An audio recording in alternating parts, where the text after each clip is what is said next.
Hey, Braja, how you doing? How you doing tonight?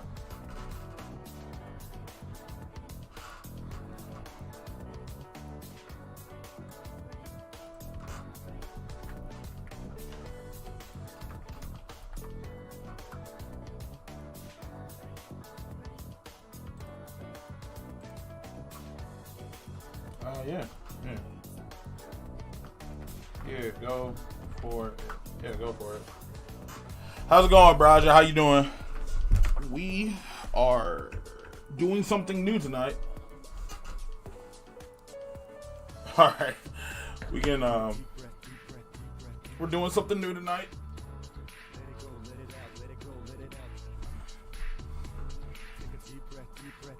All right, that's cool. I mean, if you can hear it. I mean, if you look at the live stream, you can still hear it. We're gonna be debating tonight. You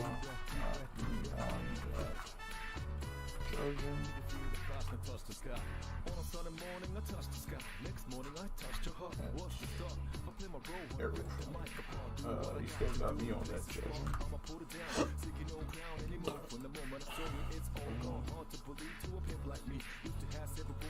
Hope you're doing good tonight.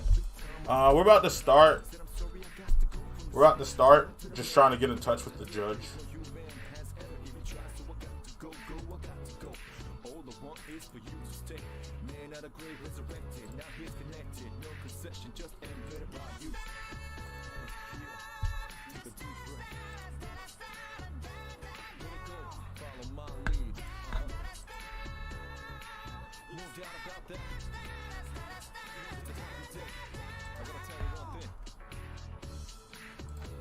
Y'all can hear me, right? Can you hear me? Make sure y'all can hear me.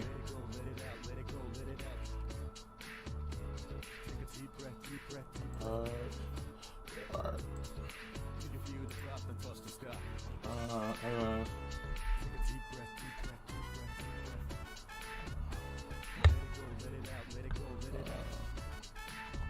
There it goes.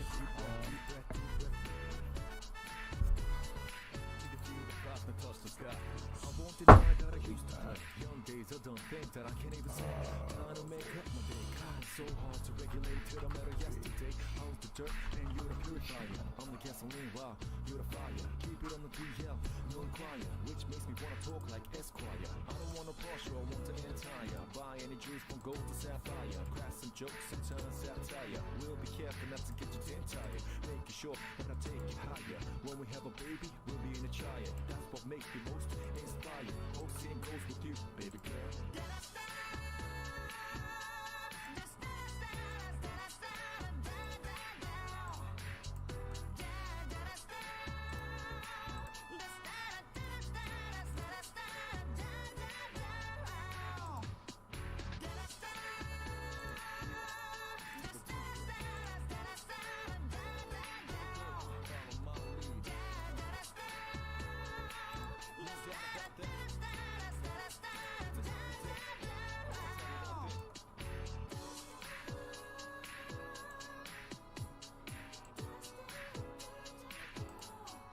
All right, we about to start. All right, cool.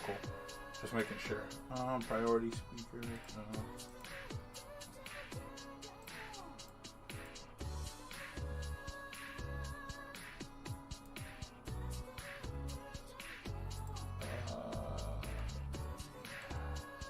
Okay, just make sure. All right. Oh.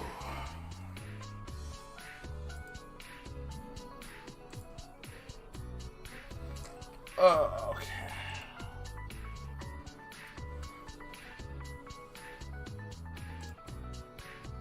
I don't know if I want the actual chat box to be able to be seen. I'll put that right there. I'll put that there. Okay. Dash dances.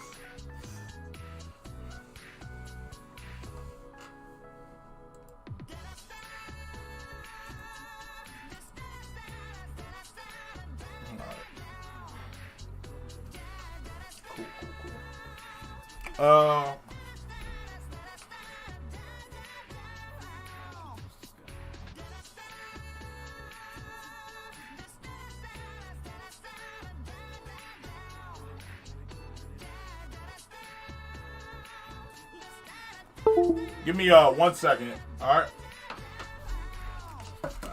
1 sec. 1 second.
の声光の粒まどろむ君に注ぐ忘れない優しい微笑み悲しさ隠した瞳を願うこと辛くても立ち向かう勇気君にもらっただから行くね夢の中目覚めたまた会えるよ遠い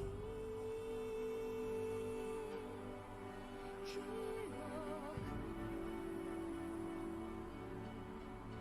胸に秘め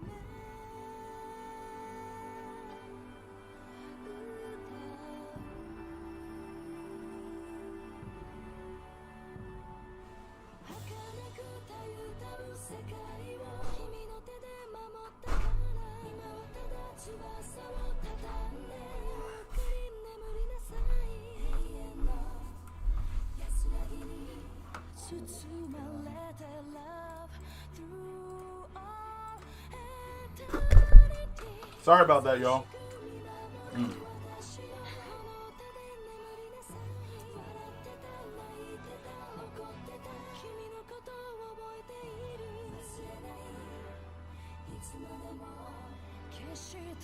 Until my love is exhausted. So I'm gonna let y'all know I'm not gonna really be paying the chat to this one. Paying attention to chat.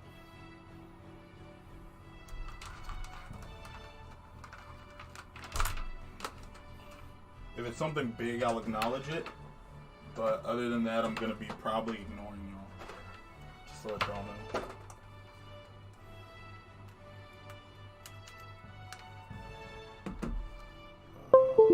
I can't.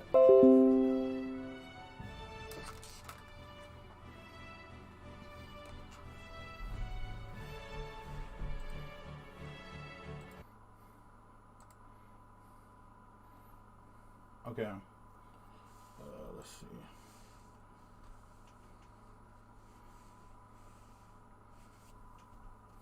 Let's see.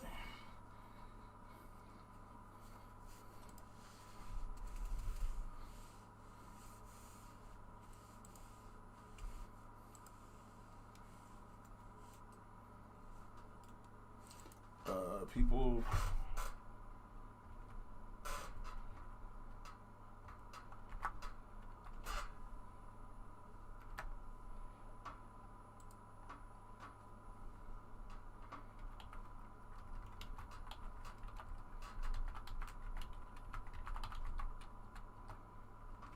Yeah.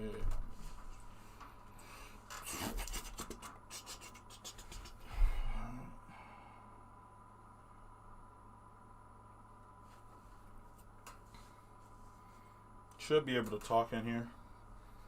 Alright, let me pull my folder up.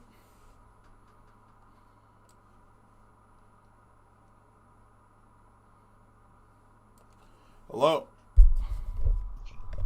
Hold on. Alright. Give me a moment to figure. Can you hear me?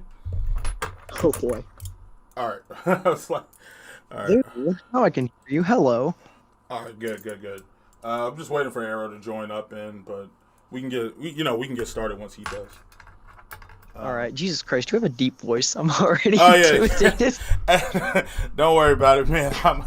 I'm a chill guy. It's so cool. Other people can't talk in it, but you and I can talk. Arrow can talk into it too once he joins. All right. Yeah, so we're not gonna get interrupted, So we get time to just socialize. I know, yeah, man. I saw your TikTok. I think you got some good stuff on there. Okay, can you help me with something? Because like I said, Yeah. I really don't know how Discord works all that well. Yeah. Do you know where like you click on my account it says a butterfly is so gentle like my quote? You would go to you can click on yourself, and I think you can click on the link at the bottom left. I think it should have like your picture, and then it will say Yeah, like online idle, do not disturb, invisible, and then you can put like a custom status on there. Okay, let me look for that. Set status. Yeah. Yeah, there it is. Yeah. Now you're. Man, I did that so long ago, and I think I was just trying to like when I first downloaded Discord. I think I was more or less just like kind of figuring out how it worked, and I just started pressing random buttons. Yeah. Well, since we're waiting for Arrow, we can get a general. So if your friend Sasuke wants to talk too. Oh man, he said that he would like to, but I said I don't know if they'll let you do that. Nah, you can get a general. We can just go to general for now. I'm just waiting. So I just put my thing as debater 00. There we go, because I've never really been in one through and through. Yeah. So we'll go. And you don't get to worry about me being a sore loser. Nah, it's all good, man. I'm the same way. I'm like I said, I'm gonna link your TikTok to it. You know, win or lose. If I lose, it's gonna be up there for the archives. You know, that way. See, the whole reason that I've decided to actually like jump in this and do something is because I've realized something. Is yes, I haven't really finished Naruto yet, nor have I really finished One Piece. Okay, I'm like more than halfway through One Piece, so I know about what's happened and whatnot. Like, there's nothing in the story that I'm not aware of yet because of spoilers. So, I've kind of just picked up on the just the whole One Piece train, you know. Do you want after? Oh, sorry. Do you want to move a general so your mans can talk too? Because he can't talk. How do you? You just click general. Okay, general. Yeah. I'm already in the general chat. No, we're in debate channel. You would just go to general. Like, move over. What's up, man? I'm gonna be. He told me. What's up, homie? I'm gonna be standing for you, man. I got you on this Naruto. I got you. Plus, I don't get why he says it, but if I'm gonna be standing for you, I got you. I figured out how to put speaker back on. Yeah. So I got you, man. But yeah, man. I don't want to get into it too much because we ain't started yet. Let me see if Arrow there. I'm gonna have to. At Arrow. Hold on, my internet might go bad here because I got to go around the house to get in because for some reason someone decided to lock the front door. Yeah, Arrow is a really good debater. Top tier. top tier. Okay. There we go. I heard you. Yeah. Just have to get through a whole bunch of obstacles to get to my own damn crib. Yeah. Let me see. So I don't even know who Arrow is, if we're being honest here. He debates people like Seth the Programmer and Six Paths, Speener. Six Paths. Speener and them. Hold on. You mean Six Paths Pito? Six Paths. I mean like Six Paths, like the one that was in that Swag Kage video. Oh, I know who you're talking about. Yeah. I don't know. There was this dude I seen on a YouTube video. I just got into his comments because I disagreed with him saying that Naruto beat Luffy, you know? And I simply just tried to, like, get a debate out of the guy. And the next thing I know, instead of just wanting to debate me, he just started calling me a retard and whatnot. And I'm just like... I don't know. I don't think that's the same Six. That dude is, like, one of the chillest people there is. Arrow. Let me see. Well, I was gonna say, man, I didn't know I got roasted by someone that was known as a genius. What debate was he doing with Swakage? He wasn't debating. He was helping on one of their videos. It was him, Seth, and Six Path. It was like one of his recent ones. I'll tell you. It's been super recent. It wasn't the adult. It was like the could Minato defeat the first Hokage video. Could Minato? Yeah, Minato. Could Minato beat the first Hokage? Yeah. Now that's a difficult question. Yeah. That debate there. But yeah, You see, the fourth Hokage is a skilled fucking person, but the first Hokage tamed all the tailed beasts with ease. Yeah. But they're all. So, I mean, Oh, Mr. Arrow's here. What's up, Arrow? So man, you got the judge. You got the judge role. So if me and him are over talking to each other or anything like that, you know, he can mute us. So that way, we're letting each other get our points across. Oh, it's all good. I'm not I'm not like Kuros. I'm not gonna start screaming over you. Or insulting your mom or your wife or something like that. Because that would be an ad hominem. No, I'm not Kuros. I'm not gonna start just saying that you got a watermelon now. I can't help it though. When he makes fun of Hoppy, I can't help but laugh because everything he says is so creative. It's mean, but it's funny. I can't help it. anyone who insults before debating isn't really a debater. No, just they lose. Because then there's sportsmanship here, okay? We don't hate each other. Yeah.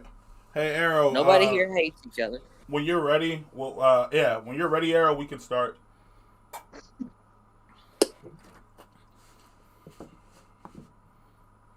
You ready? Cool. All right. I can't moderate, but I can listen. All right, that works too. We'll be cordial about it. I guess I can be moderator if you need me to. We'll be cordial about it. I don't see us spazzing out like that. Trust me, my buddy here isn't going to defend anything I say. He thinks I'm like an ignoramus for believing Luffy beats Naruto. It's all good. Okay. So I feel like it's gonna come down to a few things. I'm not gonna lie, I did see some of your reasons, so I feel like I'm gonna have to convince you that Naruto is way faster than Luffy. I feel like that's what's gonna have to go down. All right. That's gonna have to be the main goal here. Yeah. So, do you think Wano Luffy is faster than Hokage Naruto? Okay, so I'm gonna put down my argument. Okay, so I concede the fact that Naruto at almost like any point, like since time skip, all the way up, stomps Luffy in terms of strength. Okay, I concede the fact that there is no way that you can scale Luffy's like AP or anything like that superior or equal to Naruto's. Naruto hasn't beaten that. However, I do believe that because of his durability negation and speed, that he could potentially win. Okay. So I'm gonna go into that a lot about that durability negation and the speed, but first let's go over the speed. How fast you got Luffy going? Because I got him slower than light speed. You do? Yes. And okay. I can prove that. Okay, so we're just gonna pretend the Ichiji feat isn't real, but. No, I believe Ichiji's feat is real. How can you saying? Okay, let me get into this. So, what was the question? I got Luffy like under at less than light speed. At less than light speed, just around. He can react to it, but I got him under light speed. Okay. So, and I'm other than the fact that Rayleigh, at his old age, is comparable to Kizaru, who is FTL baseline at the smallest, and how Luffy is compared to Prime Rayleigh, I think that should be enough. Not to mention that Oda has done a little thing. Do you remember the too slow scene with Kizaru? I remember that. I'll link. Got the scan right now. I remember the too slow scene with Kizaru. Luffy directly paralleled that in Sabaody after time skip, while also making like a statement at the lasers that Kuma let off, or the fake Kumas, I guess you could say. Too slow. Luffy paralleled that, and I think that was Oda's way of trying to let us know that he is canonically at or near light speed in base. And now. Oh, okay. Got it. No, go. Go on. I'll let you. I would say that he was aim dodging. Do you know what aim dodging is? Yeah, watching the attack and moving before it's even fired, right? Yeah. He had observation hockey. He uses observation hockey to dodge the laser beam. Okay, now Oh, sorry. No, You go on. No, go for it. I'll. Okay. So you, I remember that scene because I'm not a manga reader. I'm an anime only kind of guy. So in that scene, when did he use Haki? Because if I remember, it didn't make any sounds, didn't show any red eyes, and in fact, the only thing he did was just look down and move his head around. Right? I said he had his hat down, so how could we see his eyes? Yeah. So then, how can you prove he used Haki? Because it was because I got let's see, right here. I'm gonna upload it right now. I'm gonna Let me upload see. it. I gotta go to the scans. There we go. Let's see. Let me find Because so if there's something in the manga that I don't know that is in the anime, that's where the problem will come in. Because I'm an anime only kind of guy. Yeah. Alright, give me a sec. Give me a sec. Because if he... Where is it? Where is it? I have a lot of fucking scans that I've been doing. Give me 1 second. I have a lot too. Don't worry, because it's gonna take me a minute to start looking through them too. Whenever I need to. I have them all like in big order.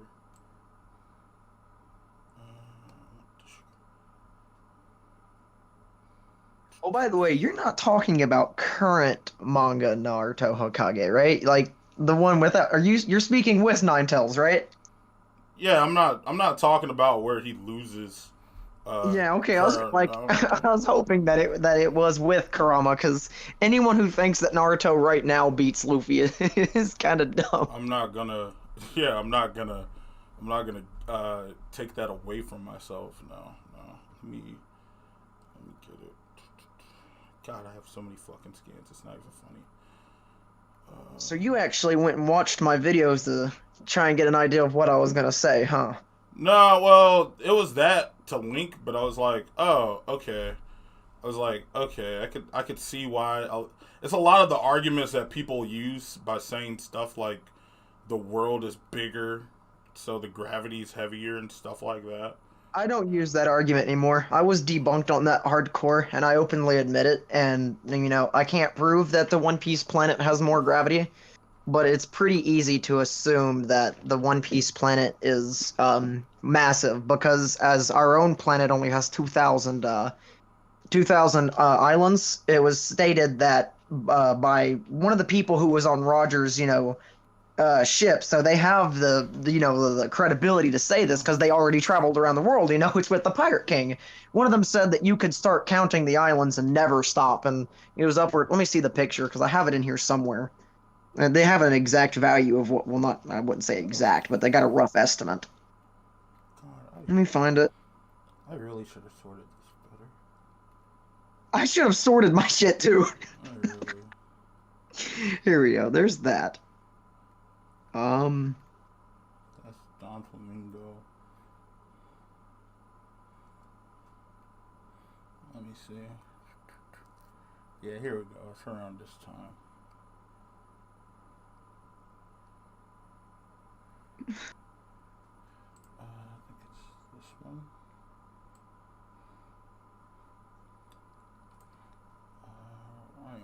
I'm very close to it. I was like, Yeah, I'm looking for one of my things right now too, so I can have it ready, and I can't find it. No, please.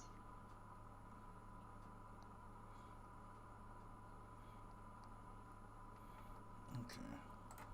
Don't tell me I lost one of my scans.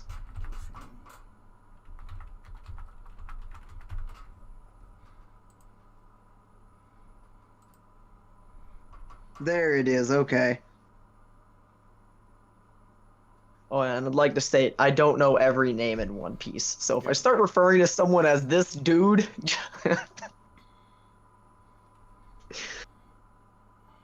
I only know people, up to, the part where I'm at, and I'm at, Punk Hazard right now. Okay. That's not bad. Yeah, I'm watching Luffy beat the shit out of Caesar.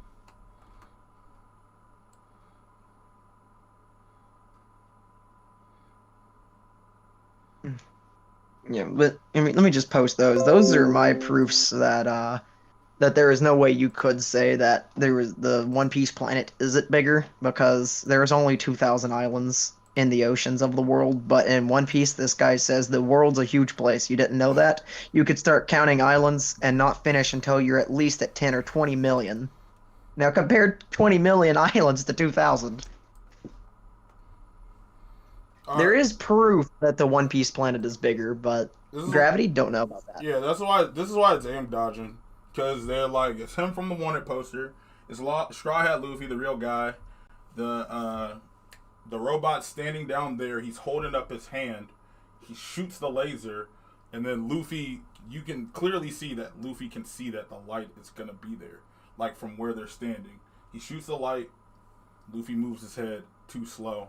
It punches. It's a lot different than the anime where he dodges, where he like aim dodges 3 lasers. Because it's aim dodging. He moves his head. He moves his head just before the hit. Yeah, but the lights. It's not moving like horizontal or changing in any way. So it's literally just him reacting and aim dodging. Okay, so your argument is that because he used Haki, that it's aim dodging, right? Well, he was aim dodge. He's aim dodging. Okay, so then, since Naruto in Six Paths has precognition, would you argue that his Light Fang dodging attack would be aim dodging as well? The Light Fang. Well, I'm not talking about that Naruto. So that's not even the light speed feat I was gonna use. So that's I don't need that Naruto because I'm using Hokage Naruto, and I've heard a lot of people argue that Naruto is stronger. He's not. He's not. He really isn't. The only thing he lost is Truth Seeker orbs. That's about it. And coming to this part about the whole island thing, I could do that with analogy. I think he's just giving them a hyperbole because they don't know how big the world is. So it's like, oh, that's like me saying you've watched cable your whole entire life. You watch cable your whole life. You only watch 10 channels. So you only think there's 10 channels out there. I walk up to you. Hold on. I walk up to you and say, hey, man, have you ever heard of Netflix? And you're like, Netflix? What's that? Well, Netflix has over hundreds and thousands of channels and shows, and you'll never be able to watch them all, even if you tried. And in actuality, it could be like 5 or 8,000 or something like that. Just saying, comparing it to Okay. So it sounds like he's just giving them a hyperbole so they can go, oh, what? But but that guy's a part of Gold Roger's ship, who is, the Pirate King at the time, right? So undoubtedly they had to have traveled the whole world, meaning that he does have the credibility to make such a claim because he has been around the world. So did he count those islands by himself? No, but okay. So how does he know it's 10 or 20 million? Okay, but let's think about it like this. Even if you wanted to, cut 10 million in half, that's still 5 million. Even if you wanted to cut that in half, it'd still be 2.5 million. No matter how many value you take away from that to make it more credible sounding, it's still going to prove the fact that the One Piece planet is massive because, our own planet only being able to sustain 2,000 islands without the crater falling into itself, and causing problems. You even if I wanted to say that there was only 1 million, even if I want to say there was only 100,000 planets, I mean, see, I'm nervous. 100,000 islands. Yep. That's still much more than our planet. So even if you don't want to argue that, some people say that it's the size of 7 Jupiters, which is my argument because of the pixel scaling idea Shock gave us, even if you don't want to say that. And hold on, Discord? How do we know it's bigger than Jupiter? That's a big statement. Because what he did was he took the size of Alabasta, right? So I don't have any of this on me, and I don't exactly know how to tell you how any of this works, but I'm not going to be arguing this one. Yeah. I'll just tell you what he did. He took the size of Alabasta and some river in it, found its width, compared the width of the river to Alabasta, then found where Alabasta was on the line where Luffy traveled. And then he compared that to the red line and then compared the red line to the rest of the planet. And according to what he found, it would have been the size of 7 Jupiters. But that's pixel scaling, and some people don't like that. I'm familiar with that one, so you don't have to put it. But you know what I would say also to that? Is that it's just Oda It's just Oda getting the proportions wrong and not caring about it. Because he gets proportions wrong all the time. Like, all the time. He makes proportional sizes way different. Like, for example, look at, like, let's take Rob Lucci. I'm going to take Rob Lucci for a moment. Like, Okay. So Seems like me and you have went off on a complete off trail here. we did go off trail. I feel like we did go off trail. We're going to go back on it. You want to just get back to the speeds? Yeah, we're going to get back to the speeds. But I will say, like, I have a shot of Rob Lucci being this fucking big. And then... Neko, no me. And then you got another shot of him and Luffy being, like, relatively the same size when he kicks his leg and matches him. But there's a distance. It's not that long of a distance. He didn't stretch his leg that long. Like, his leg wasn't that long of a distance. Okay. Like, Well, I mean, if you took Luffy's size, I mean, you can kind of see his feet right there at the top right, the one that's not stretched out, right? And it's kind of just normal, right? Compare that to his leg. It looks like, I can't really measure that because I'm not really familiar with measurements, but it looks like his foot is at least extended 6 or 7 feet. yeah. All right, then. How about this one? How about this one then? So Oda just gets the proportions wrong. Like, he is way. I don't know, Luffy looks extremely small. But look at the first picture though. Like, you see how he looks his small, but he's not. size. Like, this man's fucking 3 Shaquille O'Neals, and then Luffy's. Look at Luffy. He's not even that. Nah, his proportions is off. He draws off proportions His all the time. leg is wrapping around his foot 3 times. I'm like, In a coil, too. but you look at, like, the middle one.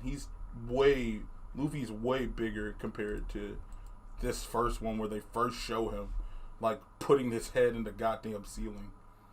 Like, the room. Yo, but that fight was pretty good, though. It was a good fight. Anyway, let's get back on trail. Okay. Let's get back on trail. Do you want me to drop why I think that Luffy is faster than Light? Okay. Okay, so let me find it. Here we go. So it has to do with, how Oda has said that Zoro and Luffy are equal. Okay, where's sure that statement? Where's he said that? I mean, I don't have that on me, but Yeah, that's like something a lot of people know. And even if I can't use that, like, I'll just drop these two, right? So, I have an argument, essentially, that a lot of people try to play these off as reaction times, where my argument is that you can't consider something reaction time if it's a point-blank reaction. Because, for example, if a car is coming at you at 150 miles per hour from about 50 feet away, just because you step out of the way, that doesn't make you faster than a car, right?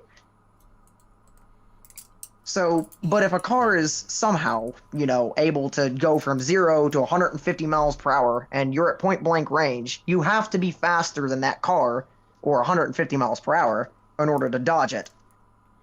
Okay. So. And Zoro, as you can see here, is able to maneuver within, not go outside of, the paw cannon.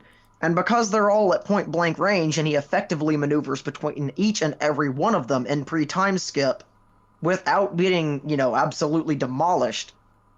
And here, let me drop the scan where he says that they are repelled at the speed of light. All right, hold on. So let me find it. Because if Luffy's faster than Light here, right? If Luffy's faster than Light here, then if he is, right, then that would just make everybody... That would ruin so much scaling for so many reasons. Let's see. Because we're aware... If he's faster than Light here, right, would you say that this Luffy is as strong as the Luffy at Marineford? Which one? The one fighting Foxy? The one fighting Foxy. Do I think he... No, I would say that Luffy at Marineford would be a little bit stronger. I mean, just logically speaking, since it's a little bit ahead in the story. Okay, That's fine. That's all. That's all I need. If he was light, then if he was faster than light, then please, where is it? That means he would be faster than Kizaru, which I'm gonna link his. I'm gonna link his scans. I know you can't read that. I'm gonna get the translation right here.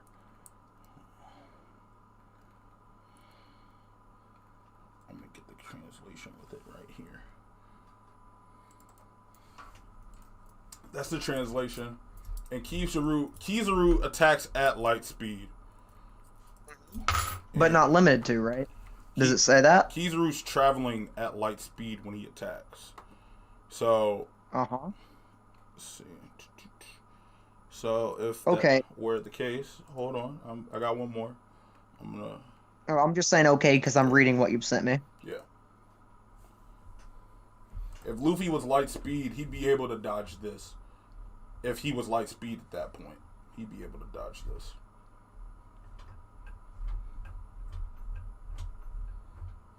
Okay. Luffy jumps past. I think there's a lot of factors that go into certain things. What? Just because someone is light speed doesn't mean that they'll be able to dodge every single thing that is the speed of light. There are certain factors that go into a fight. How much attention that they're paying, how much damage have they already taken, what have they gone through to get to this point, how fatigued are they, and what abilities or slash hacks do they have to help them. So if your argument is that because Kizaru is light, that he tops off at light speed, I'm going to have to ask you to prove that he's only able to move at the speed of light, because this translation here says a light man who consumed the Pika Pika no Mi, the light fruit. Kizaru can turn his body and spam attacks at light speed. It's saying that he can do it, but not limited to. After observing Sakazuki's Ruthless and through Thorough. Okay, I'm sorry, I'm a little bit dyslexic, so you're gonna have to give me a minute. Ruthless and thorough justice, and what that opposes is Kuzan's extremely laid-back, lazy justice he came with it of his own. Sorry, I can't help but laugh. Yeah. Not going to use either justice, which gives him the most freedom and comfort, and adheres to the instructions and carries out justice at his own pace. He releases an infinite number of light bullets frontwards, which is efficient for blinding and attacking a large amount of enemies at once. His ability is very effective for both evasion and movement. It's impossible to grasp even a single one of his movements without being a proficient hockey user. Yeah, so why would he be holding back at Marineford?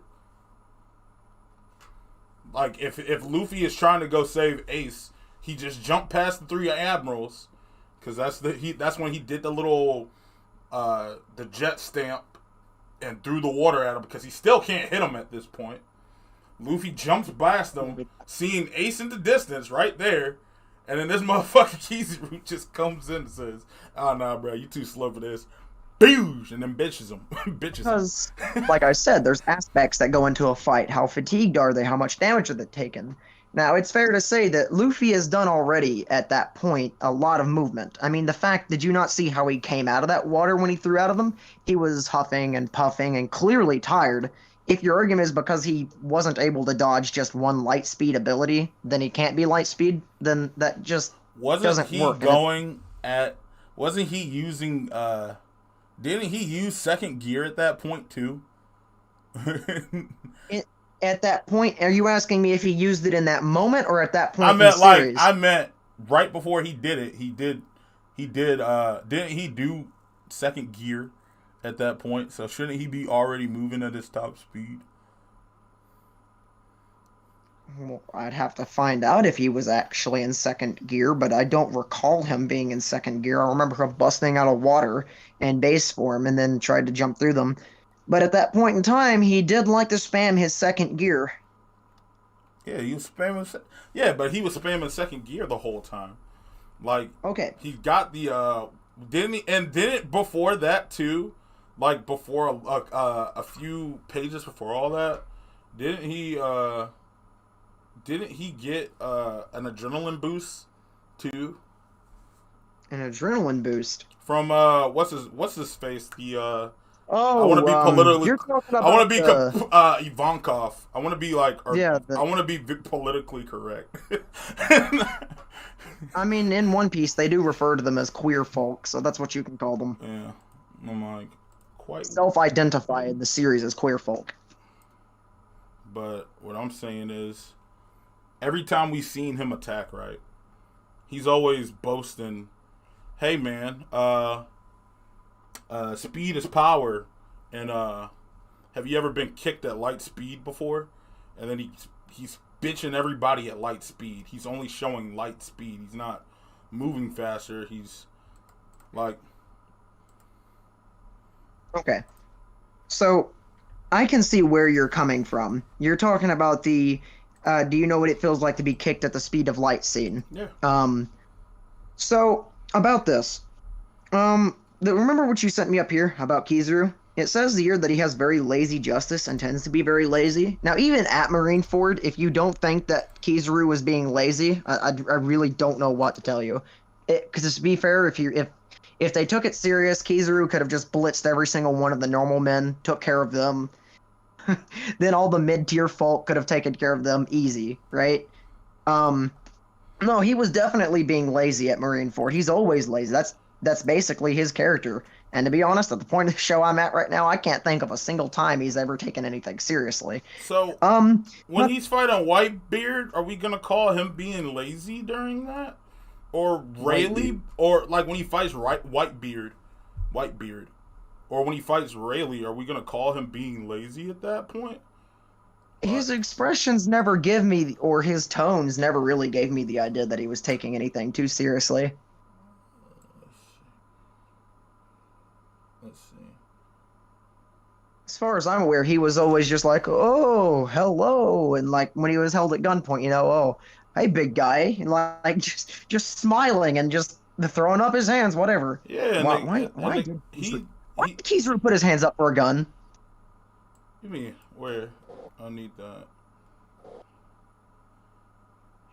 But like I said, with this right here, my personal belief about this is right. Let me find it right here. So, the photons. Let me prove they're photons. Let me grab them. If I can find it. Here we go. So his Noro ability, his beams are able to move at light speed just simply because they're photons. Photons are light. Light moves at the speed of light, and Luffy is clearly able to avoid a rapid barrage of light beams that are bouncing around from mirrors, and at the same time consecutively dodge a rapid barrage of fists coming towards him. He's dodging dozens of light speed attacks that are also reflecting towards him after he dodges them the first time. He's in a small condensed boxed mirror room while it is being closed in by a boxing glove machine that I really can't tell you how many boxing gloves it has, but I'd say at least 20. It had 5 going down at each corner. And each one of them are punching consecutively. There's light beams flying around the room, and even when Luffy dodges them, he still has to avoid them again because they're going to just recoil off the mirrors. They have light-like properties, they're photons, they're bouncing off mirrors. Makes them light. And because Luffy is, able to avoid all of these light speed attacks, plus the things that are probably not even that fast, but still, at the same time, dodging boxing gloves and dodging a rapid barrage of light speed attacks at point blank range, you have to be faster than something in order to dodge something at point blank. And at that point, it's no longer it's no longer reaction time, and it's pure movement speed. Because, if, like I said earlier, if a car comes at you from 50 feet away at 150 miles per hour, you're not faster than a car. But if a car is at point blank range and goes from 0 to 150, there's no way you're avoiding that car unless you're faster than the car. Okay, this is the same Luffy. Hold on, I'm gonna find this scan, because this is like 20 episodes if we're going anime and manga, because I'm using manga, a lot of the scans from manga, but 20 chapters. This is the same Luffy that fought like Eniru, right? This is like right after Skypiea, and he fights Eniru. Eneru, Anil, whatever you want to call him, however they call him. But hold on. Let me see if I can find this scan. Once again, I have a fuck ton of scans. I should really, yeah, I'm gonna get the scan, but after this, I'm gonna take the time to like just put these in 2 different categories. Because I have my Naruto scans mixed in with my One Piece scans. Let me see. Where is it?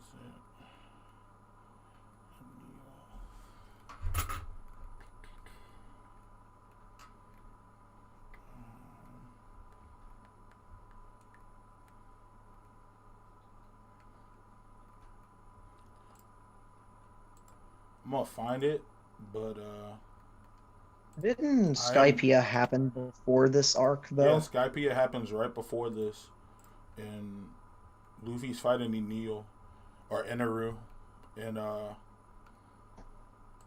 he's moving at he literally says that he's moving at the speed of thunder, and then Luffy loses track of him several times, like Luffy's staring right at him, and then he just disappears out of Luffy's vision. Okay, so then I think there's a problem with that because in order for a human being or something of the size of a human being, in order to like move so fast that you can't see it, it has to be moving at high hypersonic speeds because, you know, a well-trained human eye can see upwards to Mach 49 as tested from the fucking US. What was it? The damn Air Force? Yeah.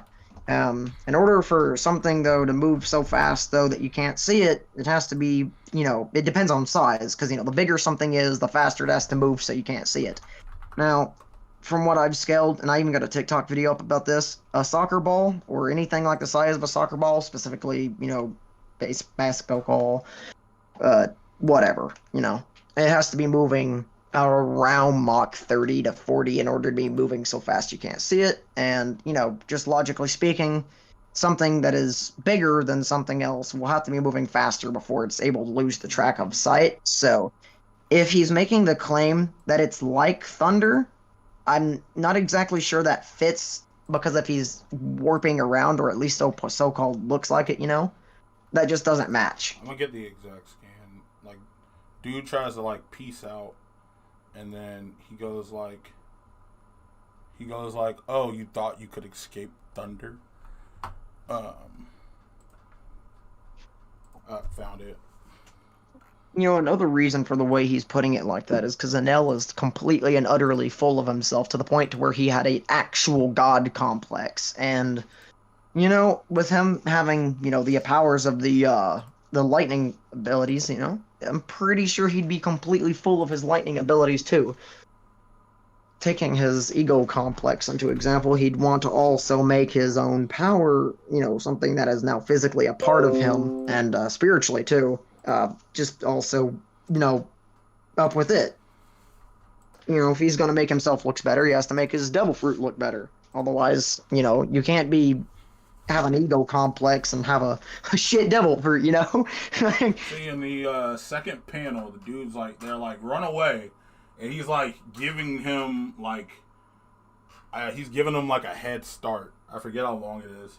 But then he goes like, he's running away. Then he zaps right past him and he says, "Did you think you could move faster than thunder?" He's saying that he's moving at the speed of thunder. Like he's saying, okay. He said, "Do you think you can move faster than thunder?"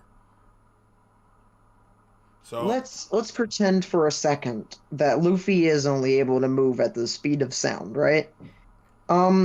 Why does this apply if he has a light speed feat after this? Because I was about to get into that, but I knew the photon thing was gonna come up, so I had to convince you that, hey, this Luffy right here is not moving at the speed of light, and the Luffy and Wano, who's currently fighting Kaido, and Kaido's faster than the speed of light. A way stronger version of Luffy is looking into the future and everything, and he can't dodge Kaido, who's faster than the speed of light. And the reason why we have, like to argue they're way faster. Hold on, I'm gonna link it. I'm gonna link it. Because, you know, as I said earlier, if you're able to avoid something at point blank like Luffy clearly is, you have to be faster than whatever that is moving. And I can show that there are canonical multipliers for Luffy in several ways. Yeah, The but first one being the Doriki scale. let me get this. Let me get this scan real quick. Let me see here. Do I even have the Doriki scale on here? Yes, I do. There you go. I do not mean to intervene here, but there's something that both of y'all should have answered right off the bat. What do you scale each of y'all's characters? Which characters you're defending? What do I scale them? What do you scale Hokage Naruto? And then I'll ask Ian what he scales Luffy to. Well, I would scale him to. I would put him over the moon and moon level, and possibly planetary. The reason why I say that is because he's fighting Momoshiki, whose assistant is stated to be able to split worlds, and then Momoshiki absorbs him. But speed wise, what speed are you scaling? Naruto's faster than light. Just FTL. Yes. Okay. I have scans. And I assume Luffy's scale from Ian would be MFTL. Would I be correct in assuming that? Yes? No? MFTL small planet. Okay. So now y'all go off of those scales and prove what each of those that you have proof of each scale.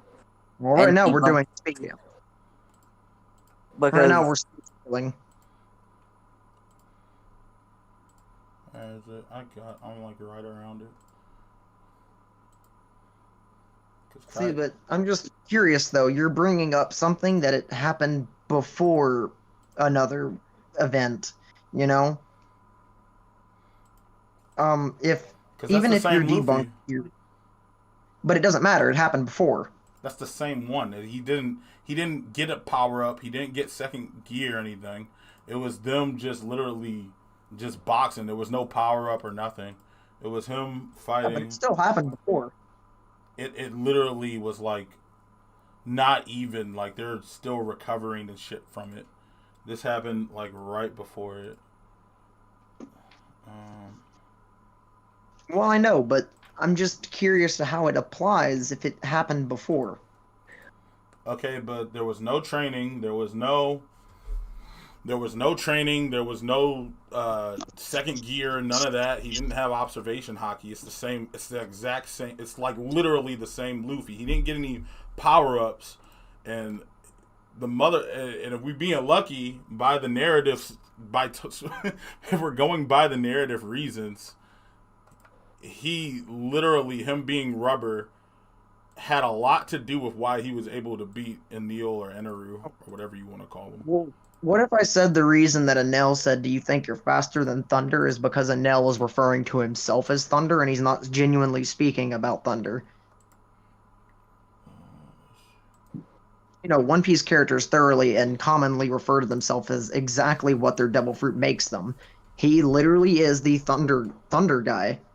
He is referring to himself as Thunder because that's, you know, lightning, thunder, electricity, whatever you want to say. It all goes hand in hand. If he's really saying, which he is, do you think you can move faster than Thunder? I'm almost certain that because of how the rules of One Piece works, you know, Luffy's a rubber man, you know, Katakuri's a mochi man, and Enel's a thunder, lightning, whatever you want to say, because there's different translations, man. If he's saying that, do you think you can move faster than Thunder? It's because he's literally asking if he thinks he's faster than Enel, not genuinely faster than actual Thunder. He's literally saying he's Thunder, but that's not the Luffy we were talking about. Because that's physically what he is. Okay, so Kaido blitzes Luffy, but if you look in this scan I just linked, Kaido is blitzing Luffy, and Luffy is looking into the future and everything, and he says he's so fast. He is getting hit by somebody who's moving faster than light. Because if that Luffy is way stronger, and we're comparing him to the one that who dodged the laser beam, or if we want to call it reaction, Luffy's not dodging somebody that's moving faster than light right here. He's not moving faster than this. See, he's saying, dang it, I was reading the future and everything. It's so fast. But then he calls the light beam that got shot at him too slow. So that means Kaido has to be faster than light. And if he's faster than light and Luffy's trying to react to it, then he is too fast. You know, he's too fast. Okay. He's calling. So that the weaker Luffy called the light beam too slow. This Luffy, who's way stronger, who can read the future, is calling it so fast. That means he's moving faster than light. And if Kaido's moving faster than light, and he's tagging Luffy right here, who's reading in the future and everything, then Luffy is not light speed. Luffy's completely prepared for it and everything. What if I told you that Kaido is just MFTL and not just simply just FTL plus? Okay, please prove to me why he's not. Well, because Luffy is MFTL low, and logically speaking, with Kaido being stronger and faster, he's just going to be faster. It's really that simple. Like I said, I already dropped my photon movements up here. You can't really argue that you can't be faster than something if it's at point blank. It would make it an outlier then, because that would make everybody in his crew like moving faster than like almost everybody in his crew. And we see a lot slower people tagging Luffy throughout the series till he gets to the point where he's aim dodging the laser beam. I'm talking about Rob Lucci. I'm talking about Rob Lucci. He couldn't dodge Kizaru. Kizaru fucked him up several times. He was moving at light. And that kick wasn't the only time Kizaru hit him with light. Let's see.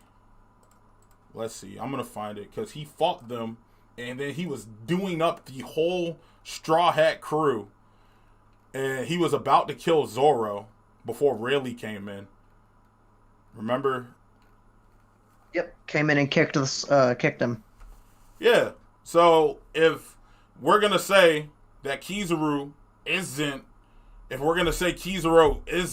taking it seriously, then that means he's slower than somebody moving at light that isn't taking it seriously. So he's Personally, I think that Kizaru isn't just stopped at light speed. Otherwise, Rayleigh's feat would just, being able to actually be comparable to him wouldn't make sense. Like I said, right up here.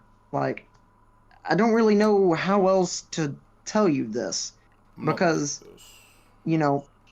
if you really want to go through there, Ichiji, right here, being able to blitz his own light speed attacks, who's weaker than Sanji and slower than Sanji, Luffy is superior. Hold on. We're going to talk about the Rayleigh point. We're going to talk about Rayleigh. Rayleigh, I already know about, Sparking Valkyrie. Ichi is faster than light.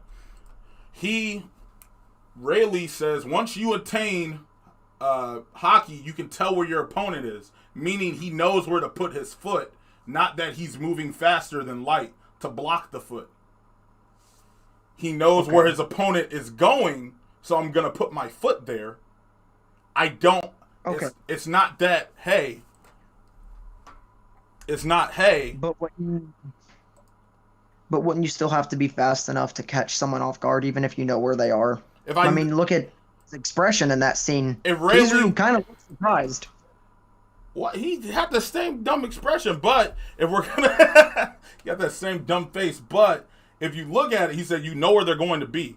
And we know that Rayleigh was telling Luffy as he was training him that, hey, look, you're going to be meeting people that can read the future. So if he's telling people, hey, you can read the future, then that means it's heavily implied that Rayleigh can read into the future. So if if Rayleigh right here at this point is reading into the future, I know where his foot's going to be, so let me put my foot there to block it. Yeah, but if Kizaru is FTL or beyond that, you'd still have to be FTL to catch up to him. The mind can only conceive so much, and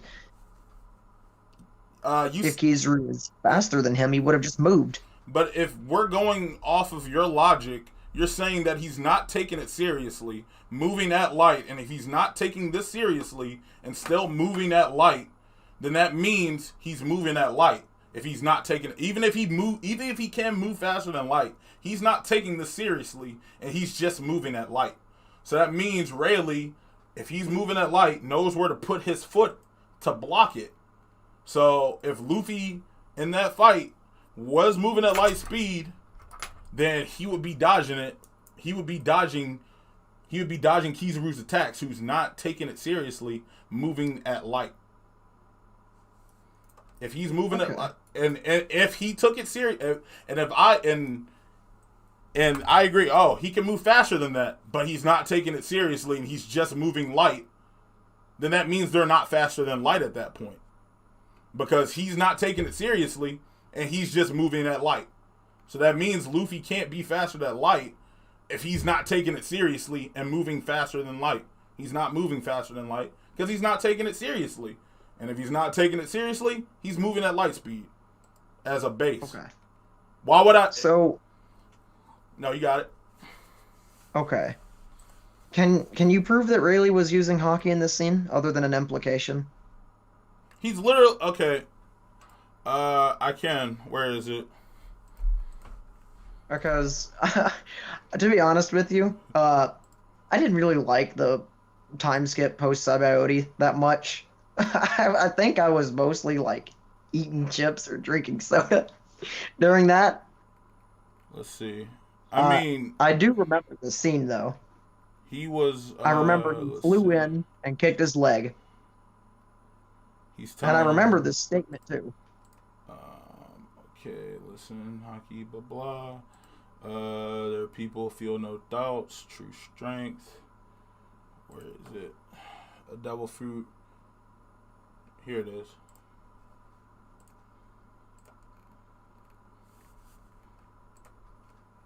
When facing a devil fruit user, other than taking advantage of their individual weakness, blah blah blah, blah blah blah. Yeah. So he's like, so that's why you could touch Kizaru.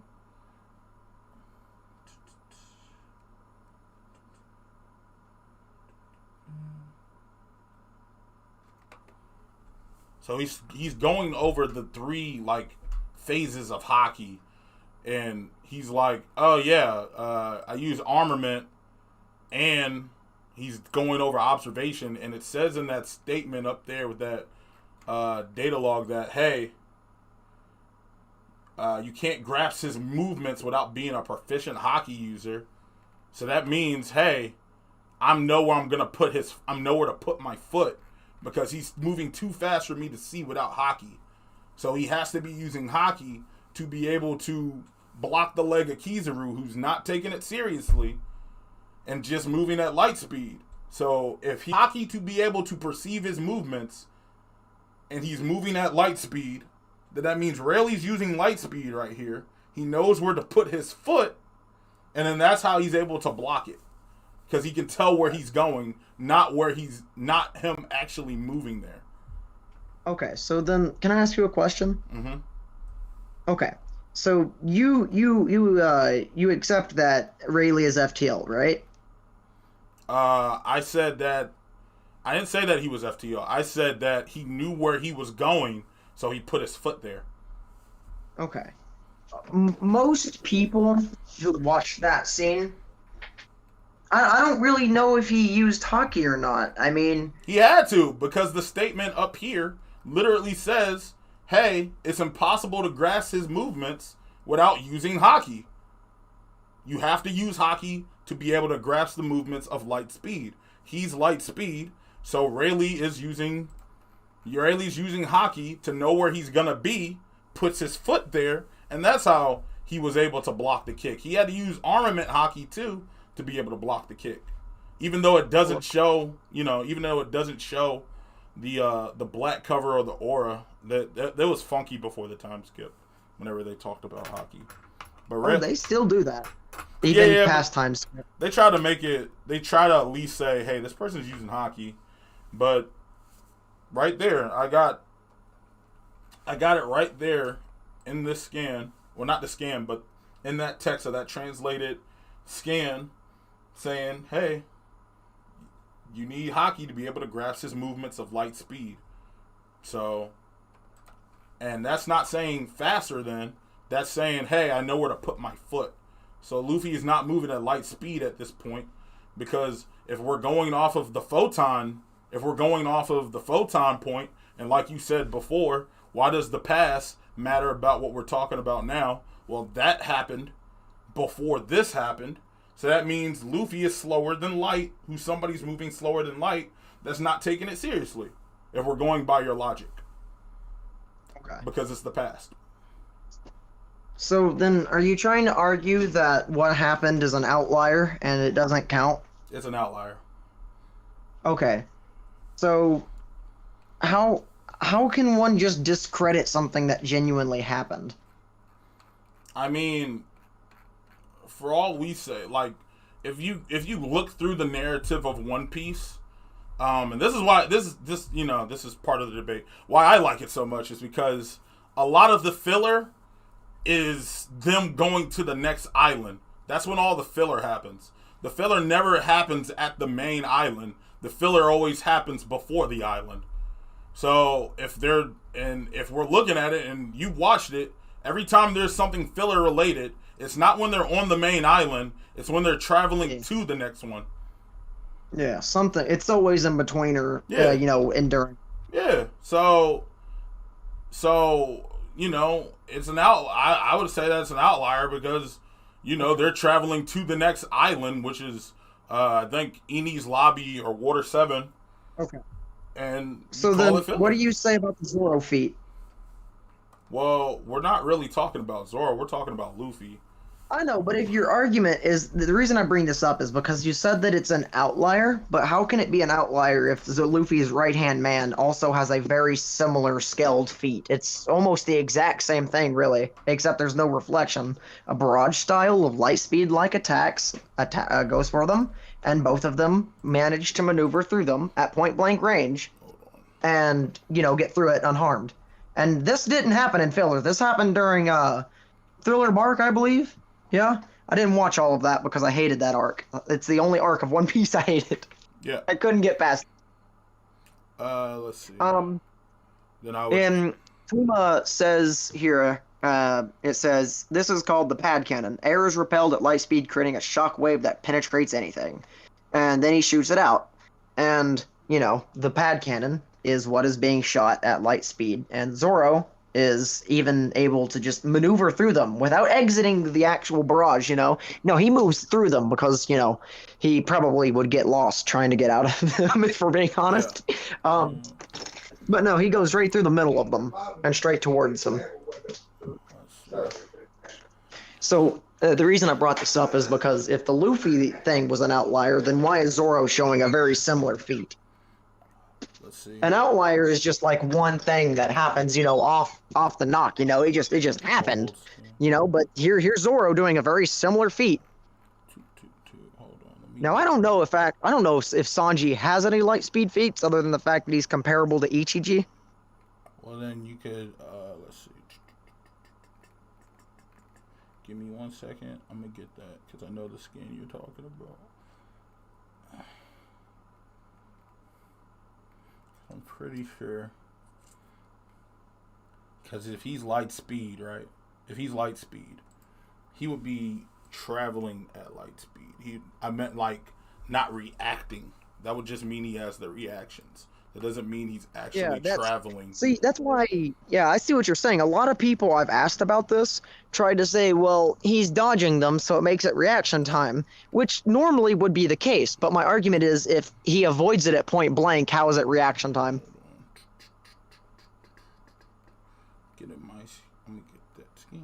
And both Zoro and Luffy did pretty much the exact same thing, except there were no mirrors in Zoro's. Oh, and they weren't photons. They were just air moving at light speed. But once again,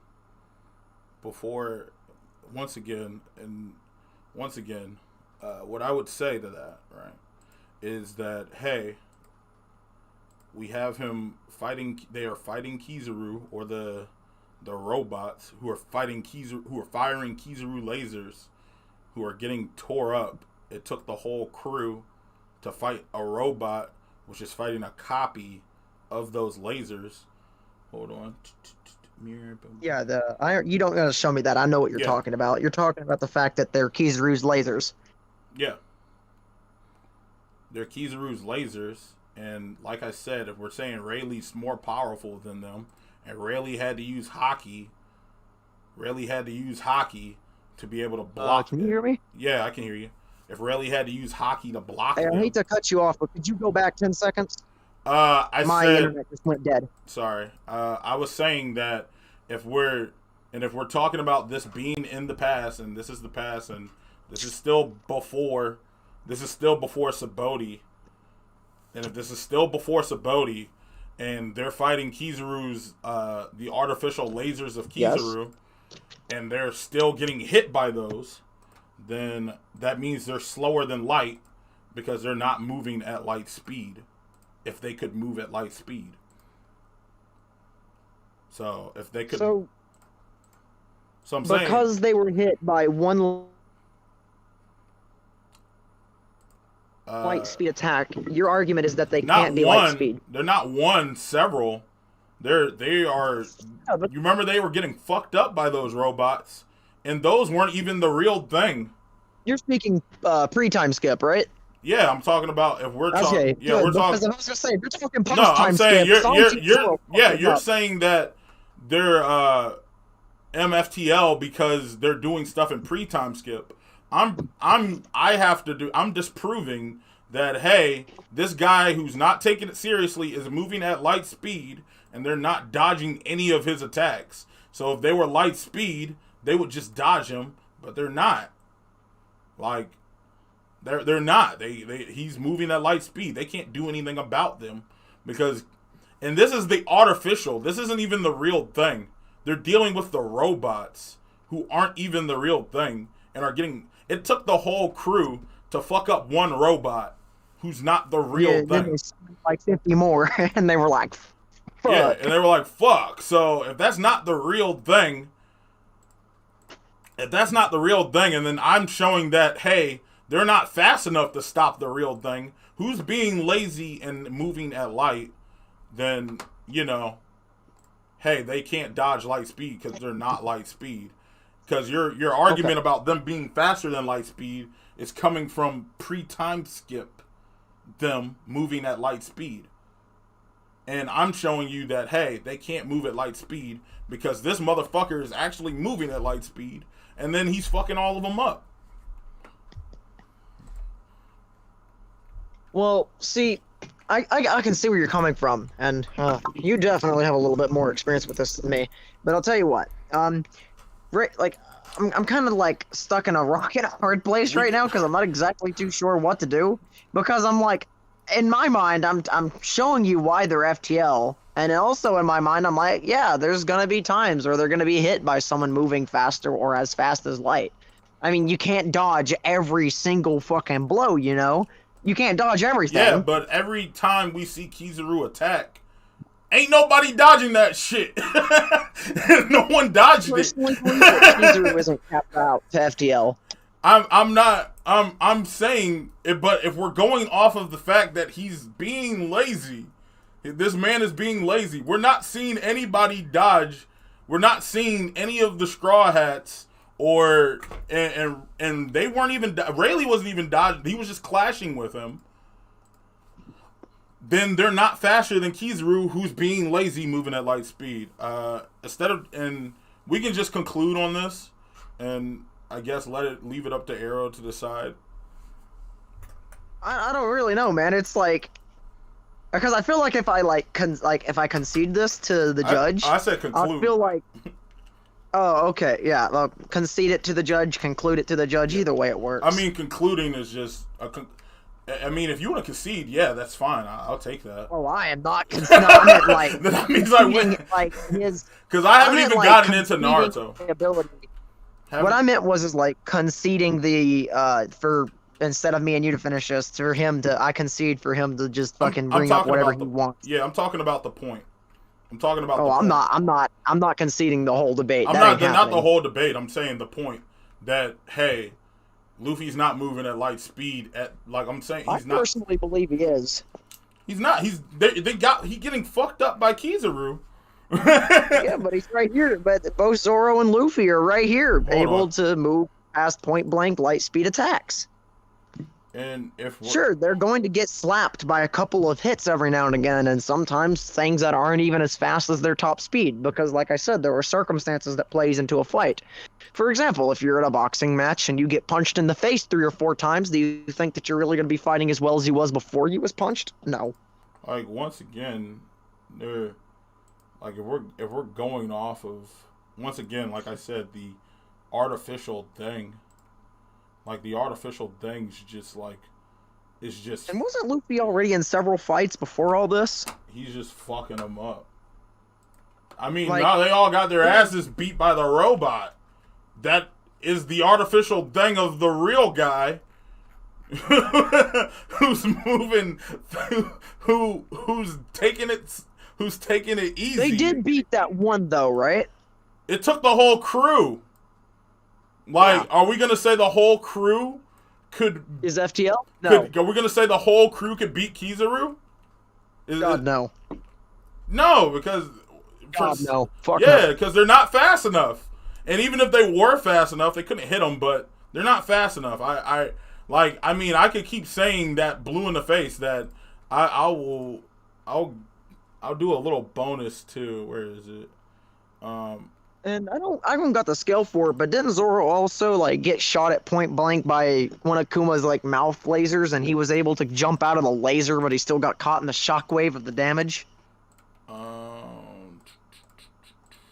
see this right here. Here we go. Let me read what you got here.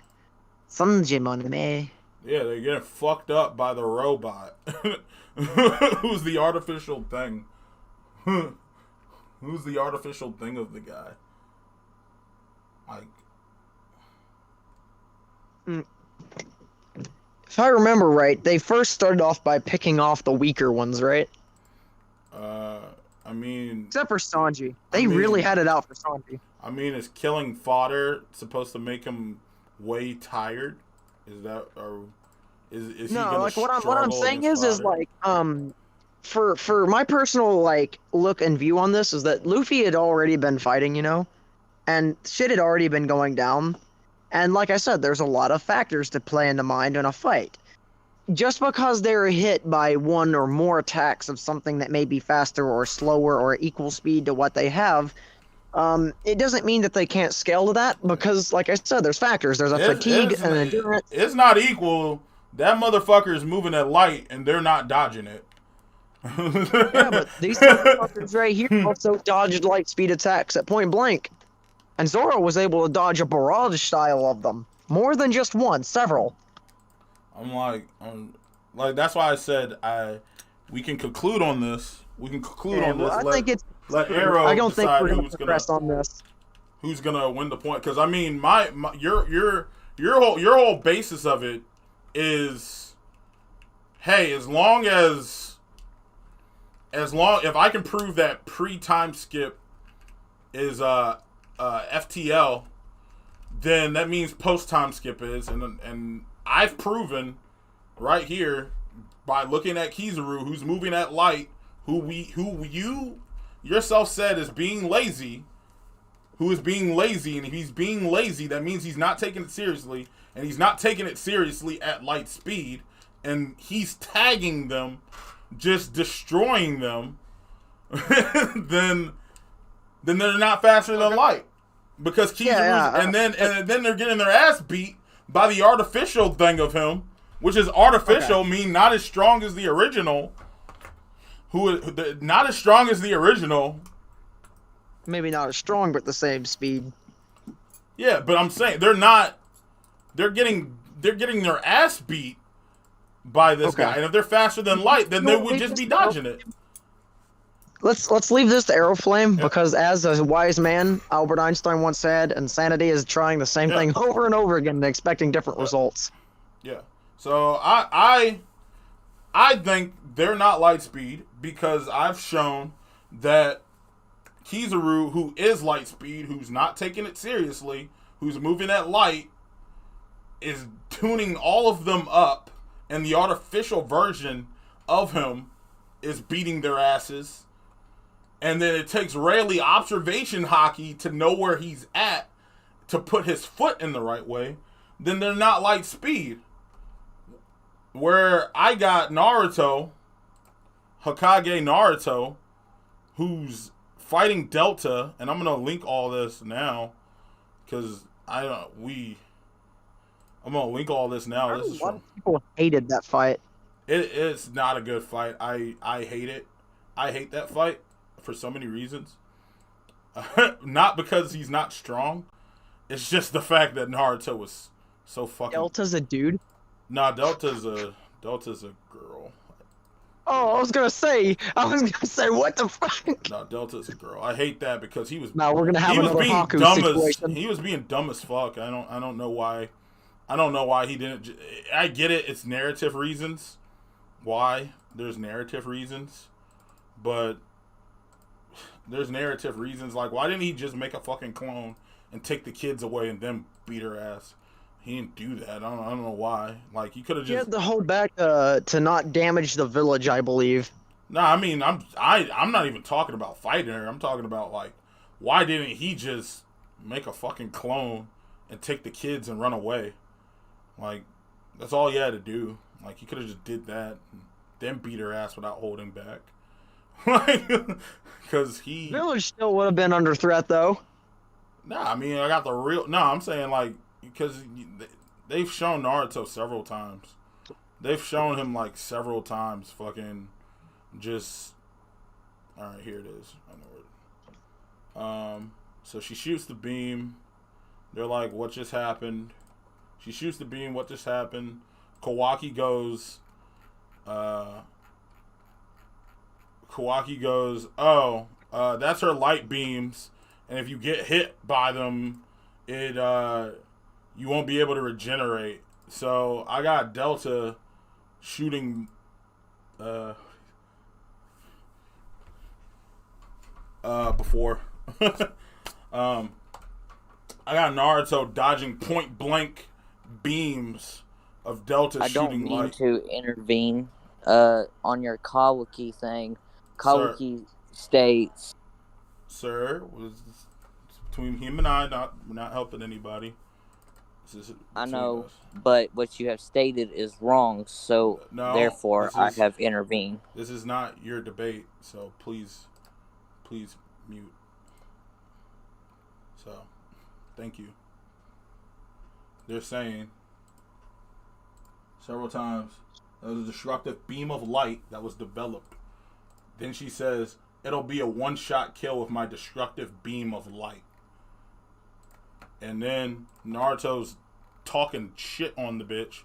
Like, he's like, hey, didn't I say that I'm gonna make you regret touching my kids? And I'm gonna get the last one. Where is it? Let's see. Where is it? I don't know.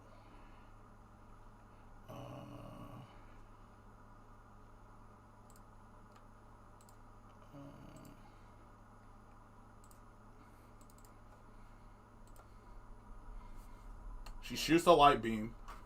He's standing right there. He's looking at her. She says die, shoots her light beam, looks at him. The beam is clearly shown to be shot before Naruto moves. And then you see him make a Rasengan to absorb it. So she's shooting a beam of light. He created a whole Rasengan to block the beam. And then that's how that whole clash started, where she's just trying to absorb it at this point. And then he just overpowers her and makes the goddamn crater. So Naruto is moving faster than light. And if Naruto is moving faster than light, like Naruto, this is light speed. They're calling it a beam. They said it's a beam.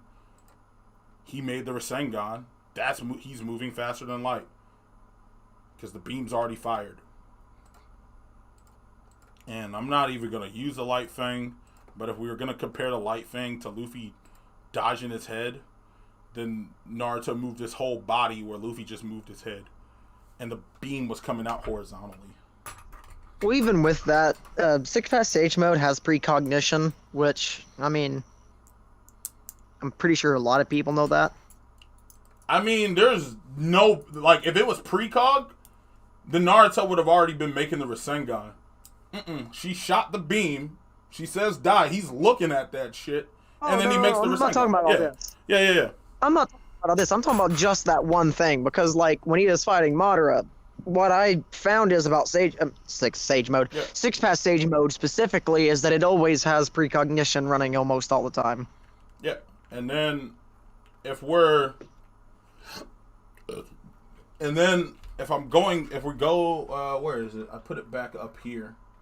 And if we're looking at Kaido, who is fighting current Wano Luffy, who's moving faster than light, and Luffy's calling him too fast.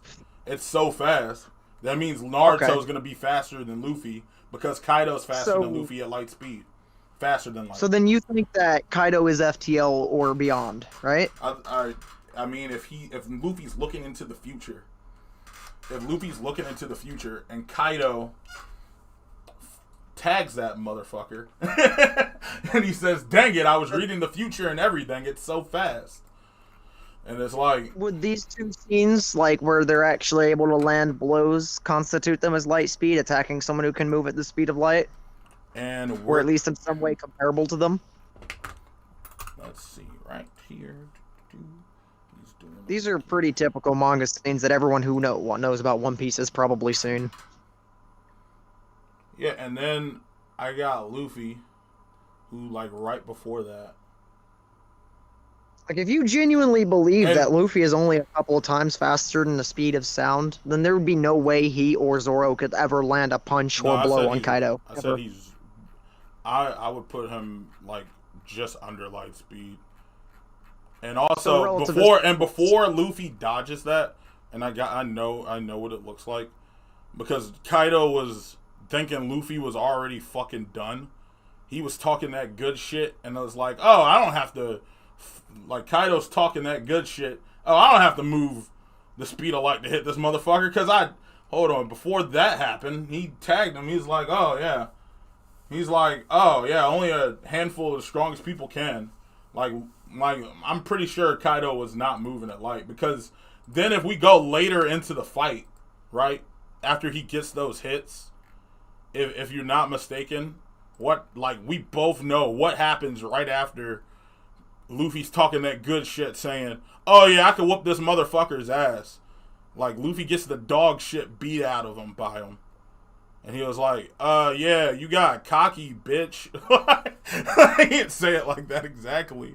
But they don't say words like that. Yeah, I know, but yeah, I just like that. I'm sorry, I just like that scene because it was just like, Luffy's like, I remember I was reading this, I was like, oh damn, okay, Luffy, I see you. Then, like, the next fucking chapter, he just starts getting his ass beat. Yeah, he gets bodied hard. And then, then Kaido's now moving back. Kaido's now moving back at the speed faster than light. Then Luffy's getting bodied. Hasn't Kaido already beat him 3 times? Yeah, he's beating him, and we're going off of the most current version of Luffy. We haven't seen where the fight's going, but hey. Okay. I mean, we don't know where it's going. We don't know how he's going to beat him. But we can't say, oh, Luffy is going to beat him eventually in the future. Because we don't know how he does it. He could get Law just take Kaido's heart out. He could get help, but we're not talking. We're talking about what we've seen currently. And if you've seen the scans, do you want me to link him because he just whoops his ass after? I know. Yeah, he just whoops his ass. I hate Law so much. I hate Law's character so fucking much because really he should be able to beat anybody. Yeah, but I'm talking about just after that. Because we both know, like, after Luffy lands those couple of hits and starts talking that good shit, like, oh yeah, let everybody know I'm gonna beat him, and then Luffy just gets his ass beat right after. Like, oh yeah, oh okay, yeah, I underestimated that you were gonna dodge that, so he's probably not moving as fast as possible. But then Even even at the beginning, Luffy was still able to punch him. You Yeah. remember when he was in dragon form and Luffy just Yep. came from the fucking sky and just mashed him? Once again, he's probably in the lines of. I remember when he used red rock. Oh, you're talking about that. He was Yeah, drunk. he's came from the sky and mashed his ass. He was drunk though. He was? He was drunk. Yeah, he was drunk when he first fought Luffy. Yeah, he was. Oh, that's just horrible. Yeah, he was drunk. Ah, just- Yeah, that's why he let the that's hits happen. horrible. Yeah, Luffy does all that shit, and then right after Kaido hits his ass one time, where is when it? did he get? Where is it? He was drinking before. Okay, hold on. I got it right here. Look, Kaido beats his ass when he. It wasn't even like the anime. Nah, Kaido just hits his ass once. Yeah, he just beats his ass once, and then Smashed him into a wall. then after he does that shit, they're like surrounding him. They're like surrounding Luffy. Where is it? That's a scene after whenever he uses Conqueror's Hockey while he's knocked out, isn't it? Yeah. Where is it? I don't know. Blah, blah, blah. No, but I argue that Then he walks off. you know and how says, Whitebeard "I was said to have the power to destroy the entire world? That I would honestly, they say that he has the power, but then he hits Akainu, and Akainu just gets back up and like burns his face. So I was like, if he's destroying the world, then That Alkainu would be somewhat close to Whitebeard just So- because of his status. are we gonna say that? Well, I think that Kaido would have to be relatively close to Whitebeard in order to have the status of the strongest beast, as Whitebeard is the strongest man. And, I mean, there's no doubt in my mind that with both of them being at the status that they were, you know, Seeking, Yonko, Yeah. Emperors, whatever you... Did I say Seeking? What the I don't know. fuck is wrong with Yeah, me? yeah. I mean, You know, I get what you're all those saying. status- Yeah. they have... Oh my god, me and you are like so horrible! God!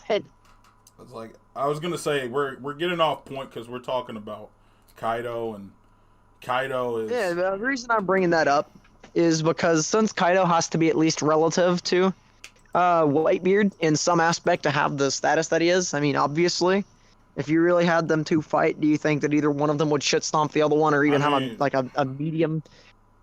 No, it's gonna be a high def fight, easy. Regardless of that, with Whitebeard having the power to destroy the entire world, as stated, the definition of world means the earth together and all things of its countries, people, and natural features, or a region, a group of countries. So, with the first definition of world, taking it seriously and taking into consideration what was happening, Sengoku stated, okay, let me find it, because I know I got it in here somewhere. Oh, no. I'm like, if we're going off of that, then I could say that Kid Naruto could destroy the world if we're doing it like that, because Kid Naruto had a beast sealed inside him that could turn the world to ash. But is he turning the world into ash literally? No. Like it's just oh, we're beefing him up because he can punch anything. He can punch the air. So oh yeah, he can break the world. Okay. So it's like, are we gonna say that Kid Naruto, who had the fox sealed in him, could turn the world to Okay. ash? No. No, and let me tell you why, because Luffy could tame Kurama. Yeah, but I'm saying like they're saying, hey, if Naruto lets go, he's gonna turn the world into ash, and that's Kid Not Naruto. without the power of Kurama. Yeah, but we're talking about Kid Naruto. Yeah, but I'm just saying. Mm-hmm. I'm saying that's how ridiculous statements can get. Are we gonna say that because they're pretty? Yeah, but the difference is Sengoku said it. The fleet admiral, the main guy who leads the entire navy, essentially the same amount of powers a 5-star general in our world would have. Now, I don't know about you, okay? But I can't imagine for a damn second anyone of any high military ranking using a massive hyperbole, whilst in the middle of a war, whilst also watching many of their men die and suffer, and people that he knows. And not to mention that battle was close too. There was no room for fuck ups, you know. Yeah, and I'm definitely not. I'll say it like this: if we're gonna go off of, if we're gonna scale Whitebeard and Kaido, I guess let's look at him fighting. Like if you go off the anime, you see him fighting Roger, and I'm pretty sure they're not holding back, and then they're clashing, and they only destroy an island. And if this is a man that can destroy the world, why didn't he use the world destroying power? It's literally just like, oh hey man, like, oh man, like, oh look, that's like how. Okay, still. It's because you can't concentrate Whitebeard's power, and if he did try to go all out, he'd kill his men too. Could he focus upon, like, I would hardly think, I would hardly think that if he's a man that can destroy the world, right? If he's a man that can destroy the world, and we say that's not a hyperbole, then why is it right after Ace dies, his literal son, the one he likes even though he says that he doesn't like him the most, Ace dies, Whitebeard pops up behind Akainu and then punches him as hard as he can. If you don't remember that, punches him as hard as he can, and then he's fine. Like right after, like he's legit fine. Like he's like, damn, that shit hurt, but yeah, I'm good. They're like, you good? And it's like, yeah, man. It's like he just like Whitebeard punches the shit out of him. Do you remember the specific attack that he used? Because I do. Seaquake. It was a concentrated form of his devil fruit. Instead of you letting it all fly out and just into the fucking planet, you know, he concentrated it around his fist, the same way he can concentrate it around his Nubashi. I don't know what they're called, but I think that's relatively close. He can concentrate his power into one small thing for more of a striking force than an AP, which is why there's a difference between striking strength and AP. Then that would mean it hurt more if he's focusing it all. if he's focusing it all. Like Akainu would have to scale to Whitebeard and durability. And are we gonna say Akainu can destroy the world? Because that's what's gonna happen. I personally believe that. No. No, then he's not. Then it's a hyperbole. Then it's a hyperbole. It's like oh, Usopp's a god. It's God Usopp. Nobody can beat God Usopp. Is Usopp really a god? That was clearly a joke. No, but that's what they listed on his bounty now. He's known as God Usopp. And is Usopp a god? No, he's not a god. So that's just Whitebeard's rep that, oh yeah, he could destroy the world. No, it's just his rep. That's like us saying Usopp is a god and Usopp's not a god. And then you got Whitebeard who punches Akainu, and then this motherfucker just gets up afterwards. Like, and it was supposed to be one of his strongest punches. Like, and if that's his strongest punch. Assuming that it was, because, see, I'm just taking off the assumption that it's concentrated because, you know, you can clearly see at other times he'll just grab the fucking sky and then tilt the entire fucking country. Whole damn sea starts turning up on its damn edge. He does this and it just forms around his hand. Now, I was kind of taking a bold assumption that it was a concentrated form. For all I know, he was kind of he could have been pulling a Naruto, you know, and instead of going all out, he only was able to use so much because if he used any more, he'd end up damaging his own men, get himself damaged, wrecking up his own ships. This is him after the war. Like, if his man got hit by somebody that could destroy the world, why he only got, like, a scar on his neck and forehead? Like, that's him after the war's over. That's how bad his injuries were. He got a cut on the neck and a cut on the forehead. And which would further my argument that Whitebeard held back so he didn't hurt his own men. What I'm saying is, his son I just watched my son die. I'm gonna punch this motherfucker as hard as I can. Why would I hold back? He did punch as hard. Let's assume he did. Yeah, but if he did, and let's assume he could destroy the entire planet. If he did punch as hard as he could, he'd kill all of his other sons in the process, would he not? Is my Discord breaking again? Like, okay, Yo. so and then I'm just doing this by like Did you anime hear logic. anything I said? I kind of did, but if I'm just going, this is anime logic, and if I'm going off of the manga, what really happens, because the manga is a lot gruesome than that, then Whitebeard sneaks Akainu. Akainu takes the shit and then blows off half of his face. Like, that's what Akainu does right after. Like, Whitebeard sneaks him. He gets punched. Akainu tanks it and then blows off half of his face. Like, right after he takes the punch. No, just doesn't look like he cares. Yeah. The reason I would say the differences there is Akainu is kind of dirty. If you actually watch that, you'd know that. I'm sure you know that, right? You probably know about the dirty little trick he used to try and turn his own Whitebeard's own men against him. I get that, but in this case, Whitebeard hit first.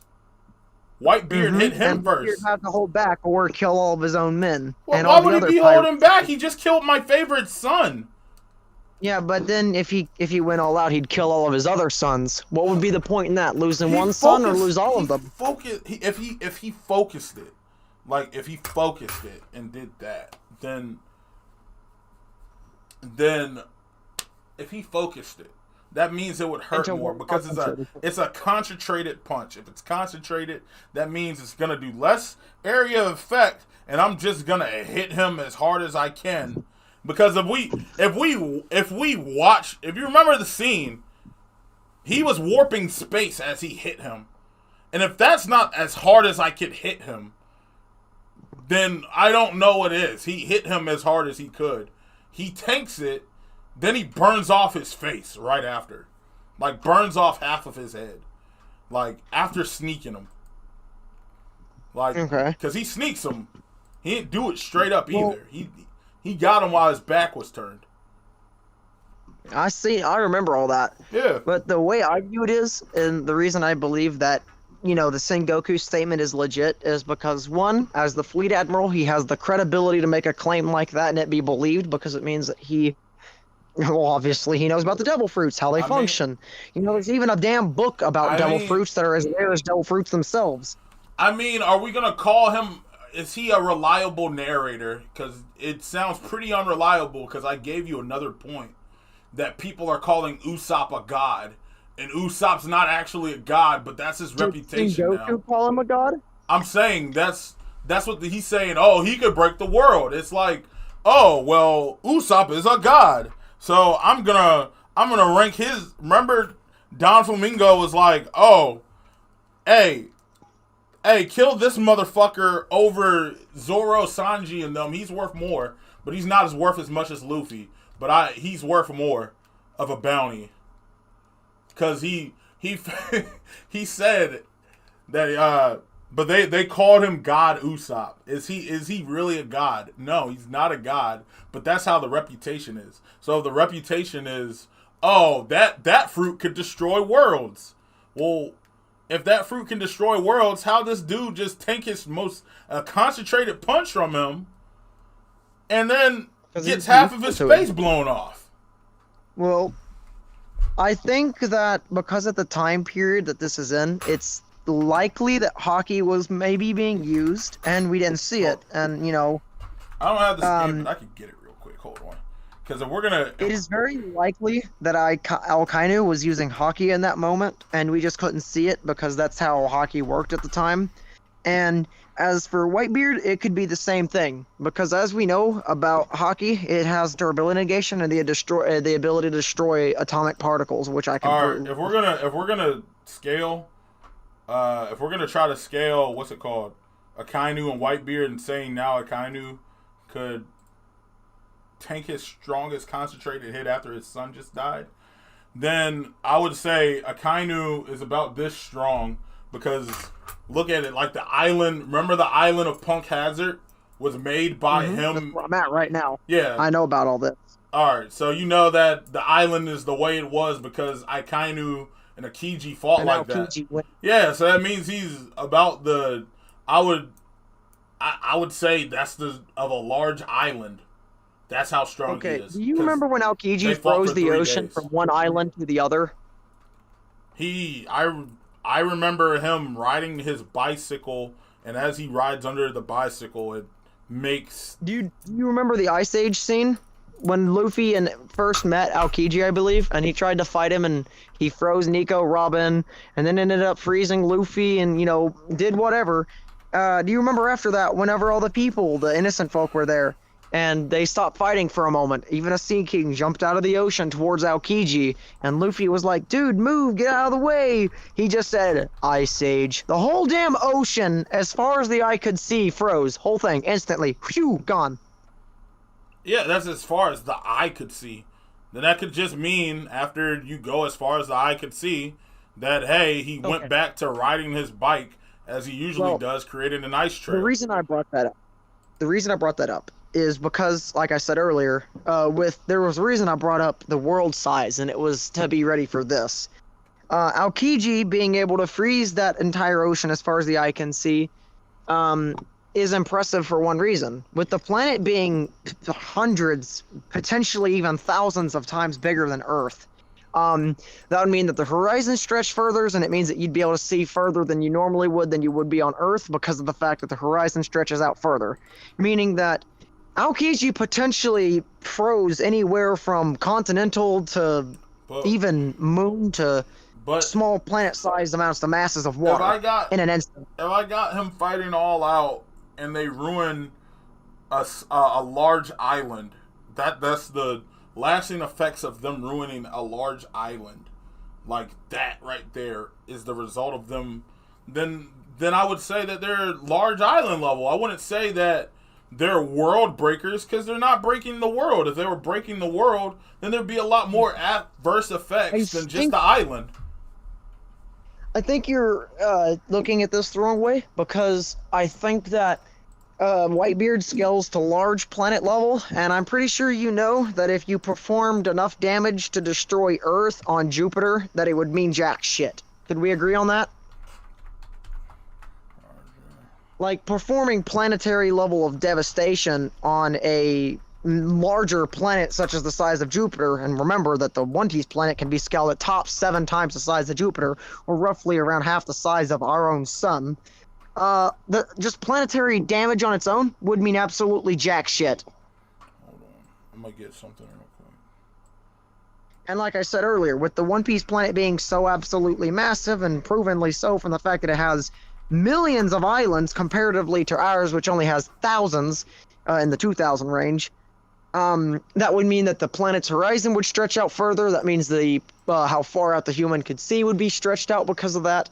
And because of the fact that the entire ocean, as we could see, not a lick of ocean could be seen, it's fair to assume that Aokiji literally froze continental-sized, or at the literal minimum, I would say, continental-sized amounts of masses of water in a near instant. We didn't get to see it, shoot across and expand. It was just done. And it just made the loud drum sounds as it showed off that the entire entire amount of ocean around them was just gone, including the Sea King. Hold on, we're gonna do this. Now, I'm gonna. I don't know how deep it was frozen. That no one can prove. It didn't show how deep it was frozen. But it's the length that matters. Hold on, my beard. Once again, if we're going off of that logic, which Oda has been shown to, if we're going off of that, I'm sorry, I'm typing.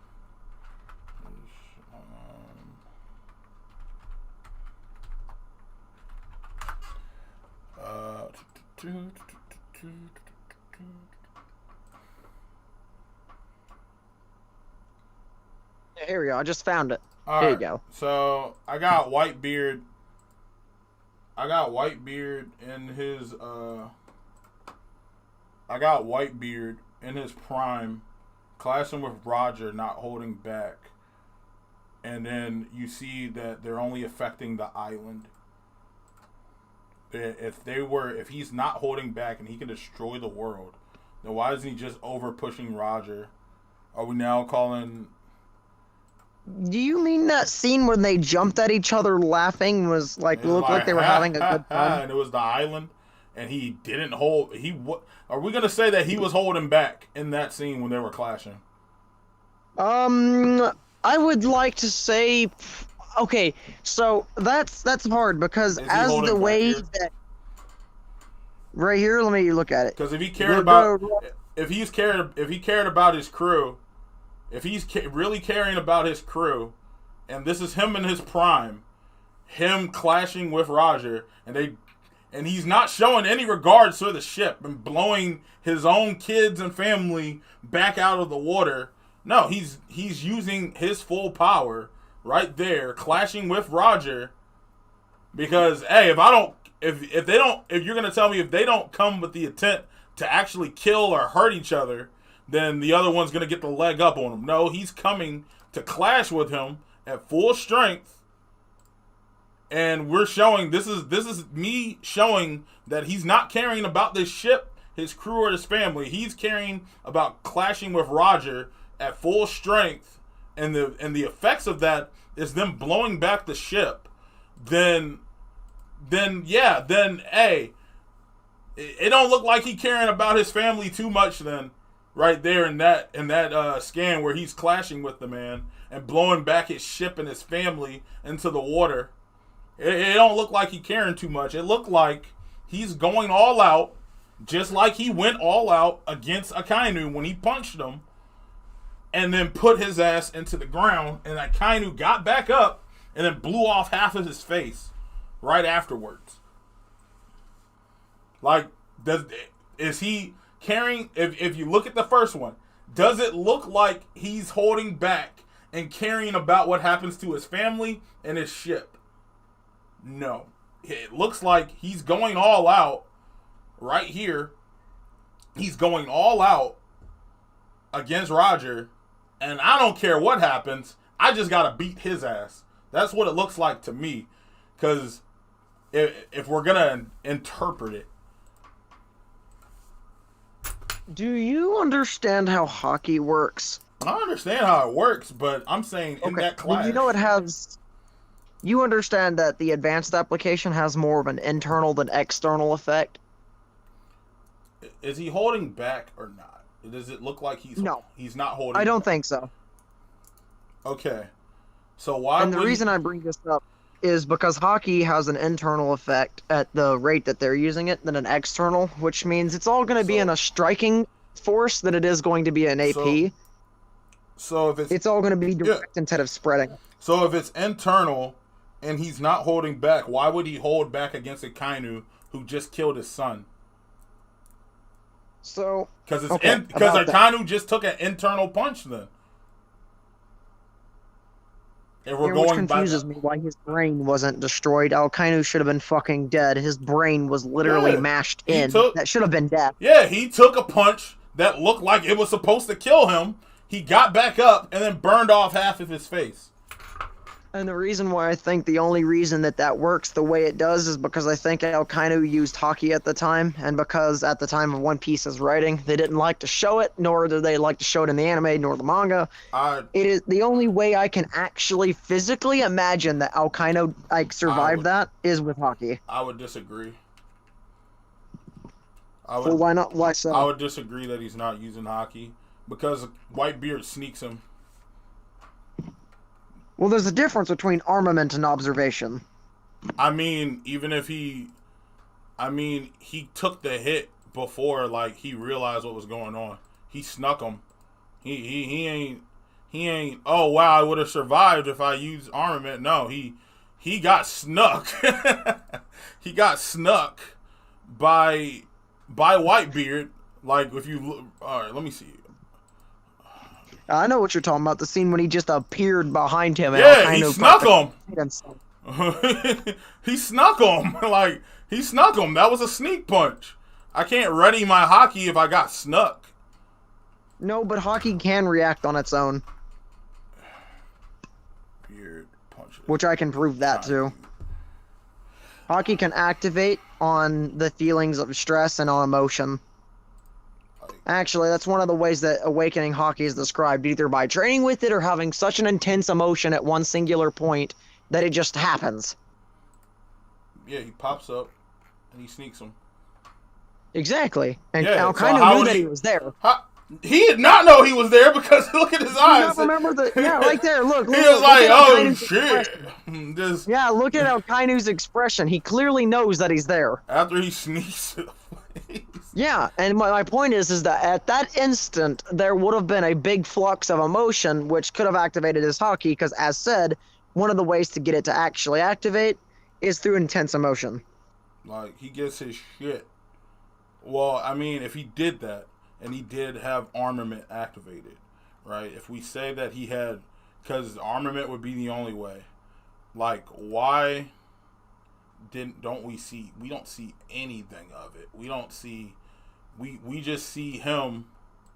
We don't see the Haki, right? We don't see any of it. We just see him No. taking that hit head on, and just, this motherfucker's not holding back. But I feel like we've gotten off point now, because I'm saying that, like, regardless of what we're saying, regardless, like, of this point, like, Akainu gets right back up and then hits his ass and blows off half of his face.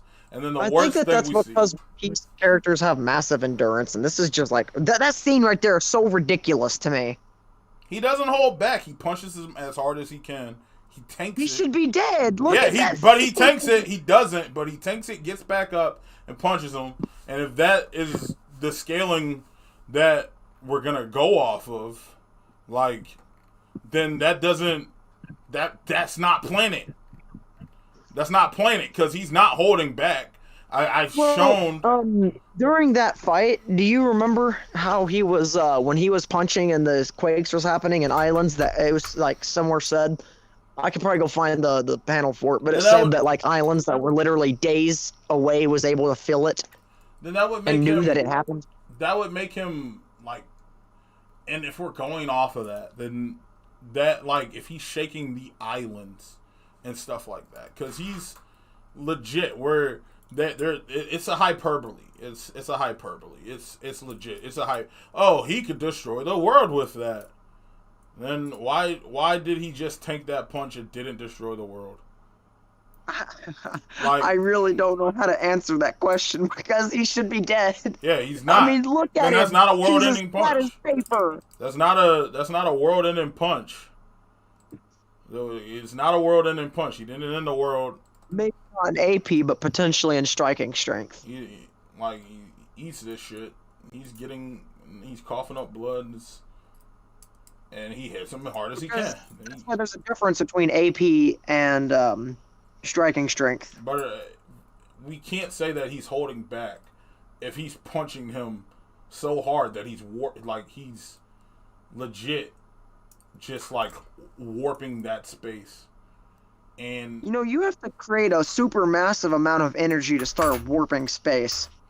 I could say that, hey, when Guy did Night Guy and he was warping space and didn't kill Madara, and that was his strongest attack, then when Naruto comes in, just punches that motherfucker in base, and he's like, I don't even know what it takes. Huh? I would just assume that if you're gonna warp, I said I don't even know how much it takes, because if you're warping like literally like spatial areas, that's and if we're warping, you have to be like creating gravity to do that. Yeah, and I'm saying that this is literally like, alright, this is Naruto punching Madara this is Naruto punching Madara right after Guy does Night Guy and warps the space. This is literally him in base form punching the shit out of him, and he's like, damn, is it because I haven't finished healing? Nah, his power is grown. Like, that's... Okay. Then that means I got Naruto in base form. This is not even Hokage. This is Naruto base form before he goes Sage of Six Paths, punching Madara, who got hit by Night Guy, who was warping space, going, God damn, this is harder than what I just got hit with. Like, do you Because Night Guy was warping space when he was like, oh, he's warping the space around him before he punches the shit out of him, before he gets kicked. And sorry, that was the low quality scan. I feel ashamed of that. I was kind of like looking at it for a bit. I'm sorry, that was the low quality. I'm There sorry. you go. I had 2 of them. I clicked the wrong one. It's all good. I feel ashamed of that. Okay. No, don't feel ashamed. You haven't done anything. I'm gonna delete that one. But why are you so buttered over your own thing? Because I could get roasted for less. Anyway. Okay. But yeah. So I mean, Okay. if we're comparing Whitebeard to Kaido, then and I'm showing that hey, Whitebeard is affecting. We'll give it benefit of the doubt. Large islands, possibly small continents. Then that means that's where around Kaido is, and then now I got a Naruto who's fighting Taneri on the moon. Let me see if this is the right one. I think this is the right one. Open. Easier way for me to explain my point. Here, What's let me do it in a certain order, I guess. Let me find it. All right. Well. I don't. Oh my. Sorry, I'm trying to get the right one. Now, me and you both seem to be having a problem here. No, I just want to get the right one of what I'm about to say next.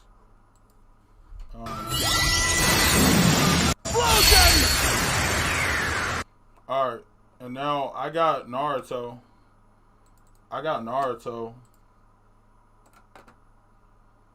Who's tanking. Okay, here's the way I'm gonna try and do this. And if this doesn't work, then I guess we're gonna have to leave this to Aeroflame. Yeah. So the definition of world, the Earth together, and all of its. He might have that gone. Little Bo Peep is type. Malik. Jesus Christ. Who knows? But I got Naruto. I was gonna say, with the next thing I was about to link, I got Naruto tanking a hit. Literally tanking a hit that cuts the moon. Oh god, I clicked on it and I can't hear you. There we go. I said I got Naruto tanking a hit from Taneri. That busted the moon that was hollow, right? He still busted a moon. Yeah, a hollow one. Now, by hollow, I don't really know how much, but a hollow moon definitely doesn't equate to an actual moon. I think that a hollow moon would put him more to continental to multi-continental range. Yeah. This is pretty low. Like, even if you wanted to say that it was, like, halfway hollow, that's about the same amount of mass that a continent would have. Alright, but I'm saying, like, if we're going off of the durability. The reason why I'm Which linking doesn't this matter, video. because Luffy has high durability negation. I'm saying that Naruto is getting hit by an attack that can split a moon. While if we're scaling Kaido to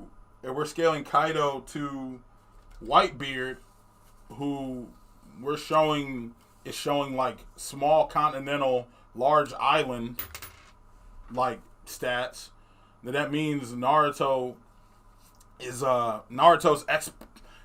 putting out enough force to beat somebody that can destroy a moon. Where I got Kaido, who is hitting at like a continental level. Because I'm gonna just show the whole sequence of the save time, so that way you can. Okay. Because the last is canon. I think that movies can be considered canon as long as they don't go against the source material, because the definition of canon, which here you go it is, you might be able to use this in one of your future debates, it just means oh my god, a collection of lists of, okay, so it comes from the word of, it's biblical, okay? The thing about canon is it came from the Bible. And what it basically means is anything that doesn't contradict the original source material. That is the definition of canon. The last is canon. This is from Kishimoto. Given that the original work, the manga, and the new movie are connected as much as possible, I would appreciate it if you go see the movie. I think y'all can wrap up soon, to be honest. Yeah, I'm going to wrap it up soon. Right. Arrow, sorry. Sorry about that. Yeah, isn't it funny? We were just talking about him. Yeah, I'm Damn sorry, devil! Like, I'm gonna wrap it up stop soon. using hockey. Get out of here. I'm gonna wrap it up now. I got Naruto, who's scaling over the moon. He's tanking hits from the moon. He's Taneri does the same move that splits the moon. Naruto just absorbs, not even absorbs it, just deflects it, punches the shit out of him. And that's not even the strongest Asuki, who we're not even scaling him to what's it called? Momoshiki, who's stronger than Taneri. Who Momoshiki is planet level.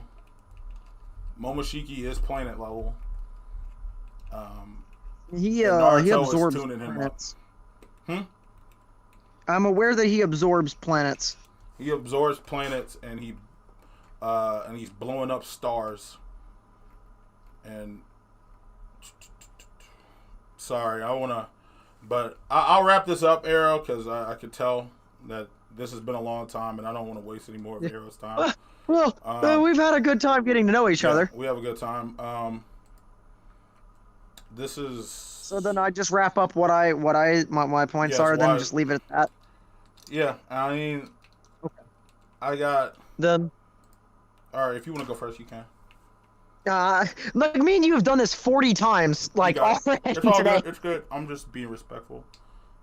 And I apologize. I've been trying to feel like we both stop. See, fucking told you, we suck at this. I'm just gonna let you go ahead. Go ahead. No, I apologize, Arrow. Naruto, Hokage Naruto beats Luffy because he's faster than the speed of light. Luffy is shown to get tagged by people who are faster than the speed of light. Naruto is also tanking attacks that can split the moon in half, and he's also deflecting and beating people who can split the moon in half. Momoshiki is stronger than Taneri, who is planet. I didn't really get into this, but I want to save Arrow's time. Momoshiki is planet level. Naruto goes into Sage of Six Paths mode, tunes him up, and then that would make him stronger than Luffy because he's faster than him, and he can output more than Luffy could take. Is that it? Yep. Is that? That's my conclusion. For you? Yes, that's my conclusion. Okay. So then here, I'll try to sum this up really quick because I have a lot to say. Okay, let me start this off. With the images I've posted above, I don't think that anyone can say that the Whitebeard statement of him being able to destroy the world is a hyperbole, simply because of the fact that Sengoku says it, and what constitutes as a hyperbole in fictional scaling is whenever the character who says it doesn't actually have the credibility to say it. Sengoku, being the fleet admiral who has had plenty of experience fighting, knows about all the devil fruits, probably and most likely has actually already read the devil fruit book.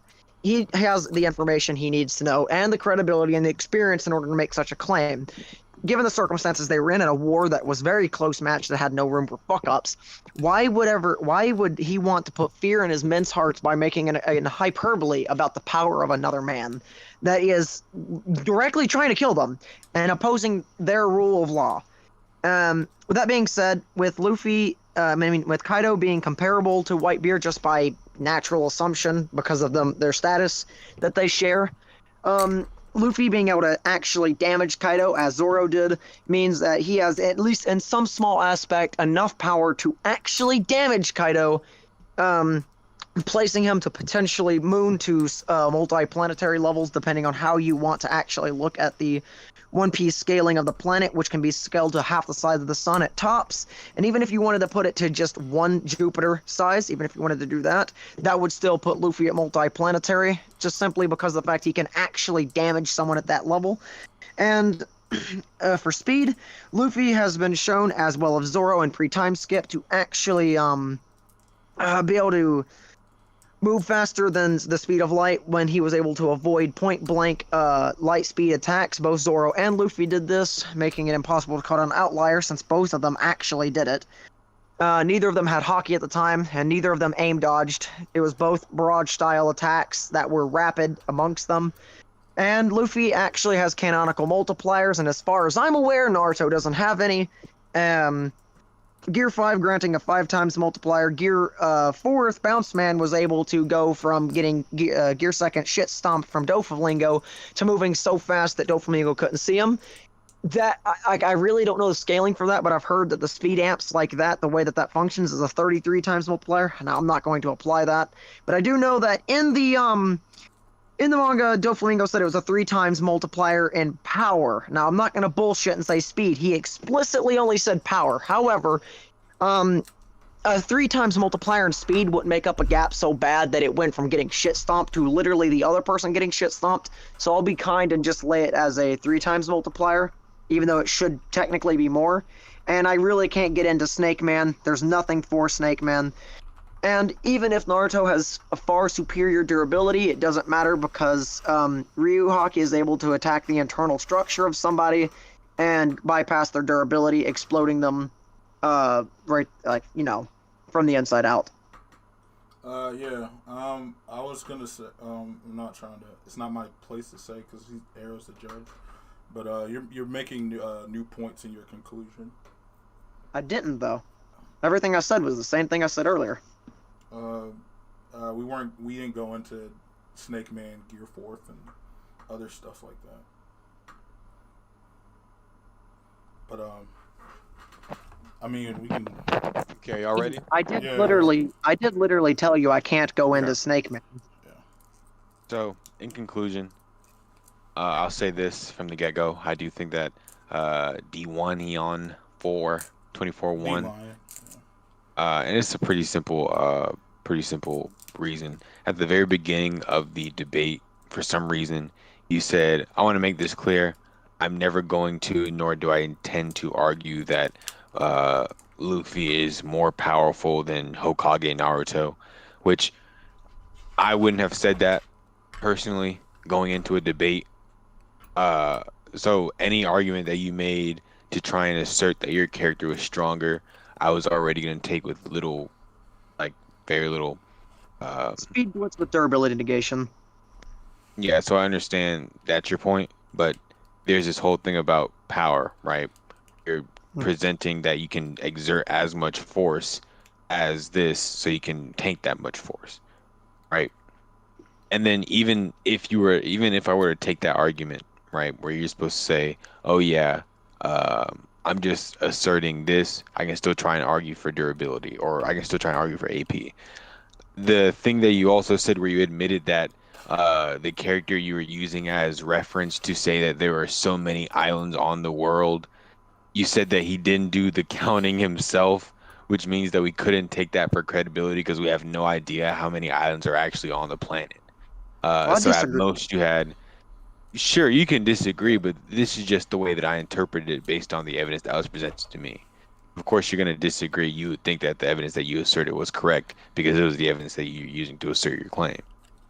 But I can tell you that the things that were given to me and the responses that were given made me think that the evidence that you gave wasn't plausible enough to make that assertion, definitely. Other than the fact that he was on Roger's crew, the man who literally had to travel across the entire world with his crew. Right, but then you admitted that he didn't count them for real.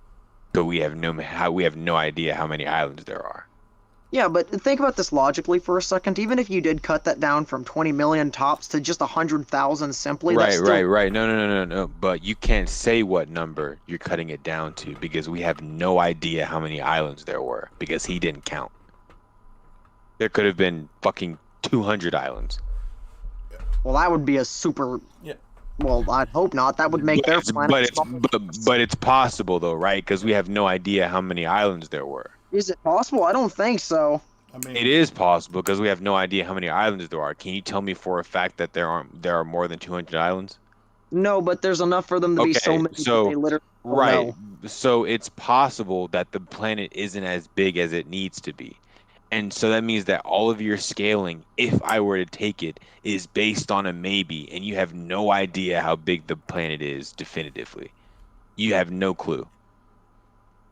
But doesn't the fact that that he was on Roger's crew, the man that actually traveled the world, does that not give his statement credibility? Because he's No, because he actually didn't count. That doesn't have anything to do with his ability to count. Him being on okay. Roger's crew doesn't make him a fucking impeccable counter. So just because he didn't count, that completely discards the fact that he can't make a claim on how many islands there potentially is. Yes, that's what you said. You said I have no idea how many islands there are because he didn't actually count. Well, there's You agreed to that. You agreed that neither of you have any idea. no, there's no way to prove if he actually did sit there. Okay, that's what I'm saying. Like, I'm not saying anything that you two didn't say. You said in the debate that you guys have no idea how many islands there are. So I have no idea how big the planet is as the judge. If you guys don't know how big the planet is, how would I know how big the planet is? I don't fucking Because read the One man Piece. said it right there. All right, but you said in the debate that he doesn't know. He has no idea. He didn't count. He's guessing. He has no idea How was he guessing if he actually ran around the world? because he didn't count them. He doesn't know because he didn't count. Like, if I were to look at a group of apples and I were to be like, I don't know, there's like 15 of them bitches. You would be like, well, did you count? And I would be like, no. And you would be like, so you don't know how many apples there are. Wouldn't that be a logical exchange? Hold on, stop! I have a shitty sense of humor. Hold on. Like that, I'm not even trying to be like you can't tell me that's an unfair judgment. You 15 of both them. said that you don't know how big the world is. So how would I know how big the world is? Because the man said it right there. And he he's was giving it, and you agreed that he's giving a baseless guess because he didn't count. I don't think I agreed to him giving a baseless guess. I agreed He that gave he a baseless. You said he does not know because he didn't count. But I would say I meant because that, like, he's on. Wait. But listen, Luffy. But listen. So let's just listen to this logically. He has no idea how many islands there are. Okay. He's just giving a guess. He's like, you would give up counting before you could count them all. And then he proceeds to give a number after admitting that he did not count them bitches. So if he stopped counting and he was just like, I'm just not going to count. How can he say how many there are? Because you can't know how many of something there is without counting them. You can guess and possibly be right. But it's also very possible that he could be wrong, correct? Yes, that is very possible. Okay, so I'm saying that the whole basis of your scaling is based on something that we just don't know. You admit you don't know, and the character admits he doesn't know. So I have nothing to go off of. And on top of that, you said you weren't going to try and scale your character over his in the first place. In terms of power, which I found kind of weird when he only scaled Naruto to moon level. I thought he scaled the star level, but Well, it doesn't matter what you thought. At the beginning of the debate, before you said anything else, you said you weren't going to do it.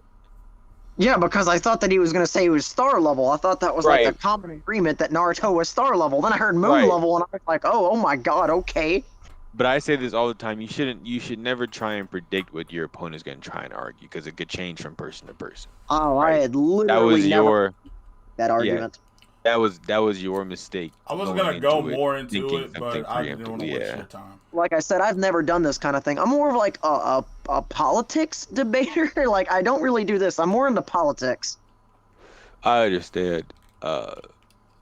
But it would be sort of well, let's put it like this. Let's say you're gonna talk to someone about pro-choice versus pro-life. You wouldn't want to go in there and say, "Oh yeah, you can't be. I don't believe that babies have inherent moral value like you do." And if that person were to be like, "Well, I didn't say anything about inherent moral value," it would put you at a bad spot because you're already starting out the debate being fallacious. No one's made that argument. You're making a straw man.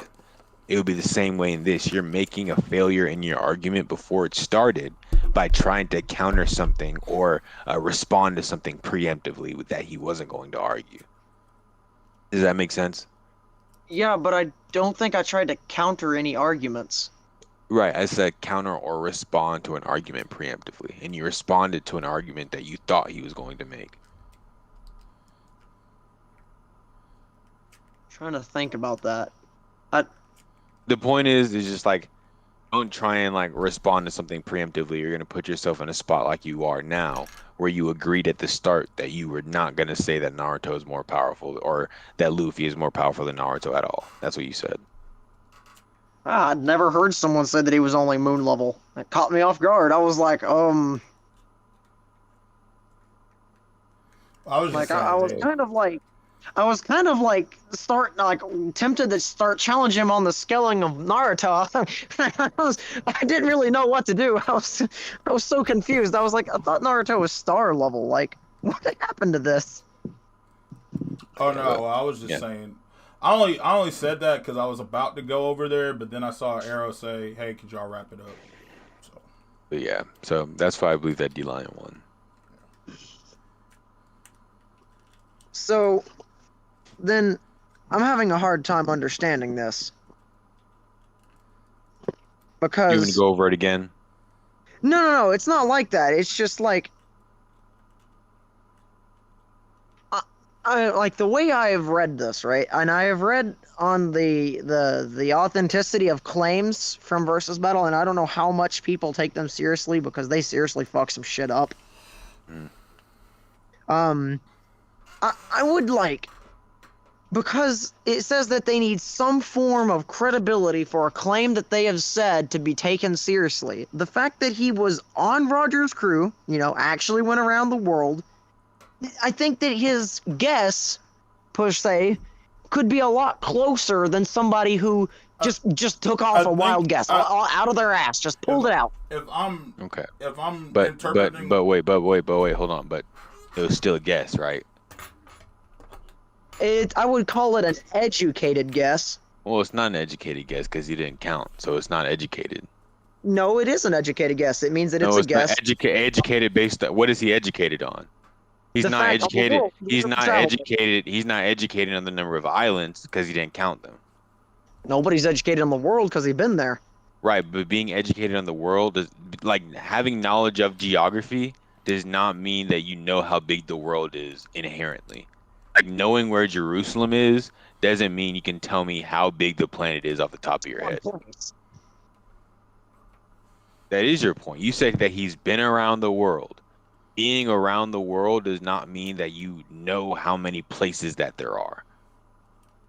If you go around the entire world, I'd say you would have a pretty fair idea. So if I go from India and then wrap around the world from there, does that mean that I would automatically run into No, Greenland? because you didn't travel the entire world. You I traveled. did go. Wait, no, I went around the world, didn't I? No, you didn't travel the entire world. You just went Yes, around. I know. You said went around the world. You said he's been around the No, I world. didn't mean it like That's what. that. I Well, meant that's like what he you said. Right, literally right. But that's what you said multiple times during the debate. And even if you're speaking colloquially, if you're saying who is the first person who traveled the world, who went around the world, you know what they would say?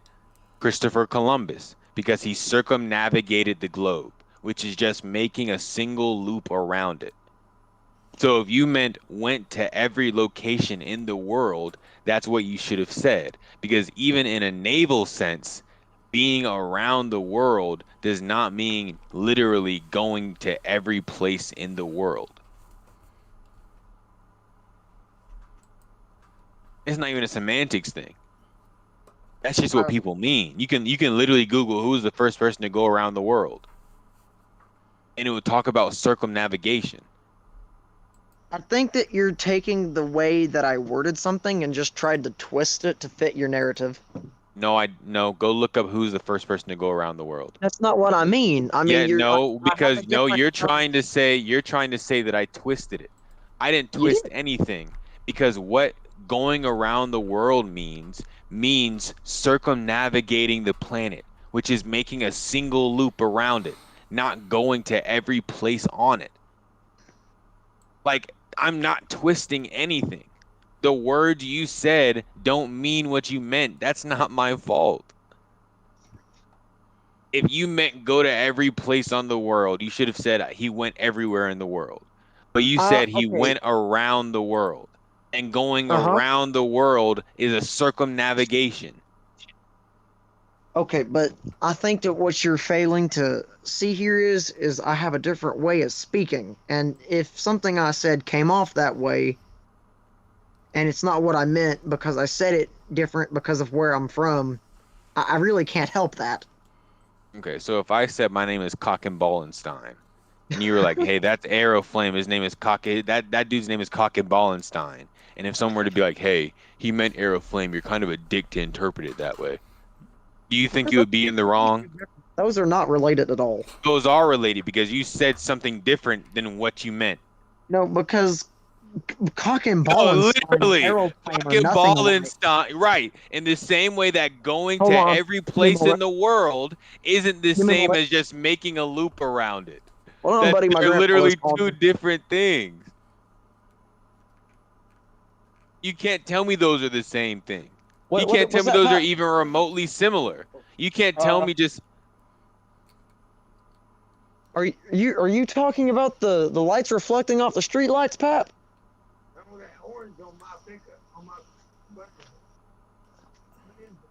There's no lights.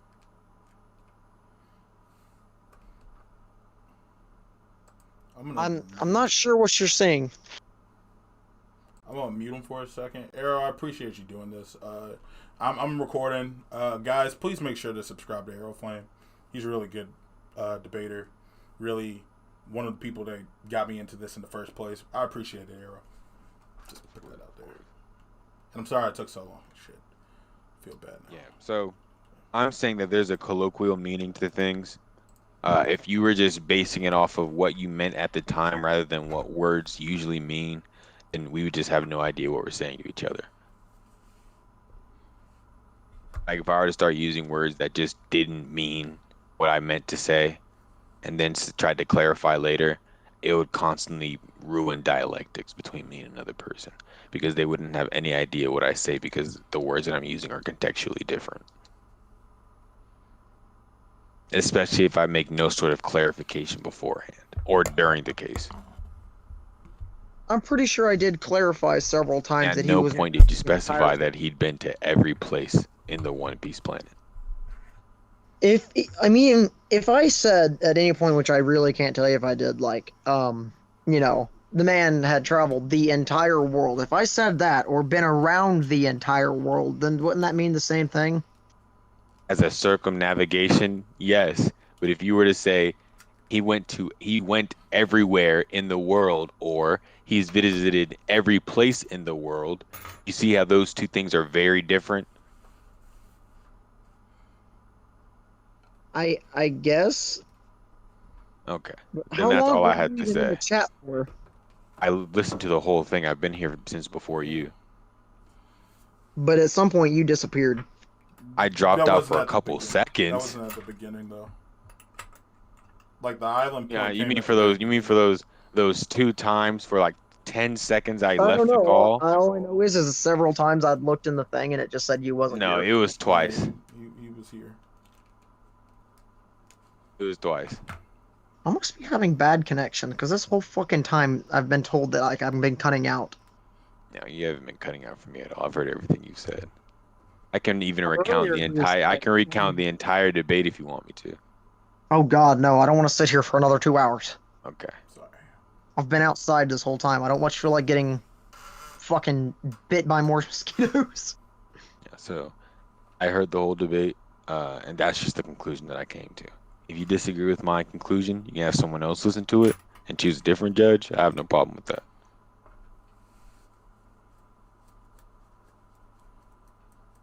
Hmm.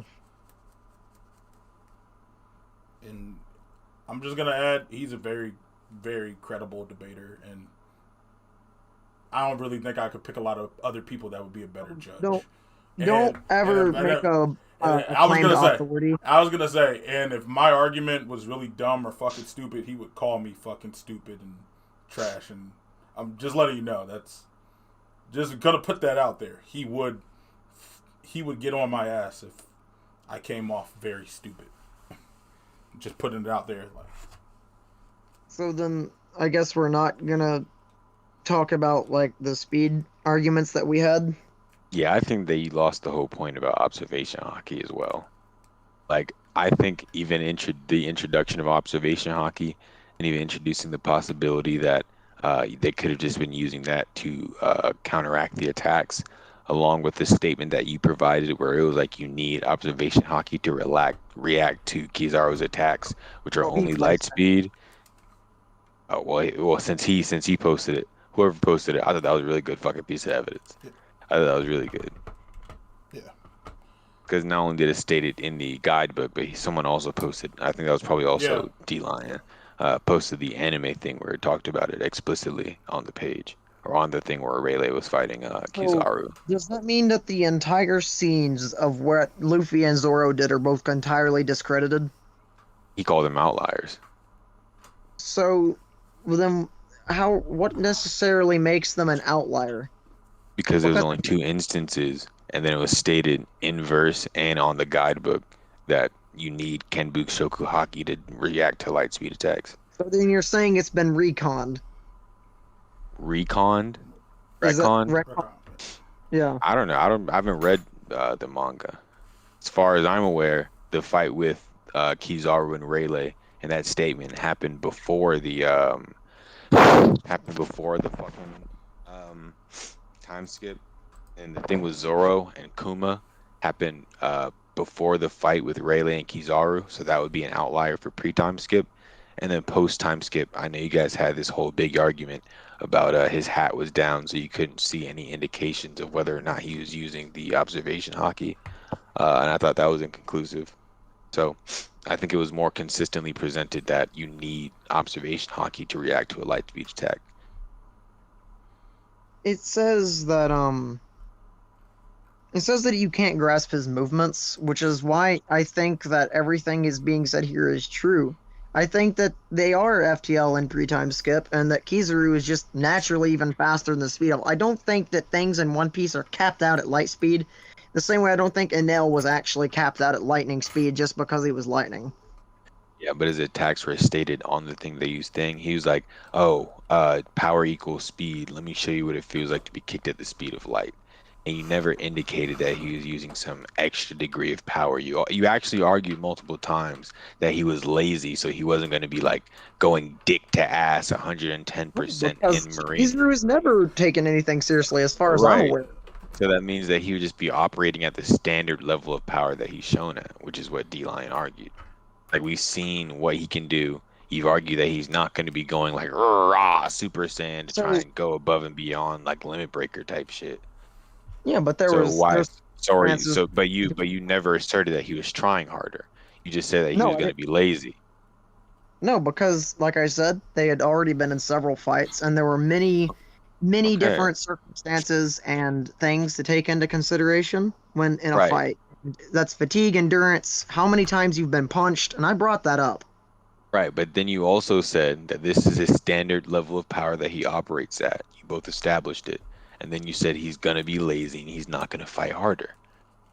So if you established a level of power that he fights at, and then you both agreed that he's lazy and wouldn't fight harder, why would he be going beyond light speed? I don't You think both I agreed that he wouldn't claimed fight that he wouldn't fight did. harder. I think I claimed that he can. Okay, well he didn't. So Yeah, we're and the talking reason about why so there we're was- showing and I right. told So you and that. you guys are talking about being beyond light speed, but the measuring stick Kizaru is baseline light speed. And I understand what you were saying about the something being point blank, et cetera, et cetera. But D1 also brought up the fact that Luffy could literally use the observation hockey that was needed to allow him to perceive things moving at light speed. Not with those things that I gave, though. Neither Zoro or Luffy had observation, armament, or conquerors at the time of their feats. And he called them outliers. And also, I'm pretty sure he did bring up Luffy having observation hockey by the time that he reacted to the PX at the Yeah, reunion yeah. shit. He did bring that up. That's what the whole hat being down argument was about. Him bringing There's up no way to him. prove that he used hockey. There was no Right, sound but, notifications or no. but you said that he didn't have it, and D1 or D Lion did bring up the fact that he did have it. No, I meant like during the photons. Luffy talking didn't have about with- On Yeah, Thriller that's what I Bark? called it. No, it was the one with the mirrors and the punching bags. Yeah, he called that an Yeah, I outlier. called it an Like, outlier. that's what I'm saying. I don't see how it's an outlier. Okay. So it's stated in verse and in a guidebook that observation hockey is needed to perceive something moving at the speed of light.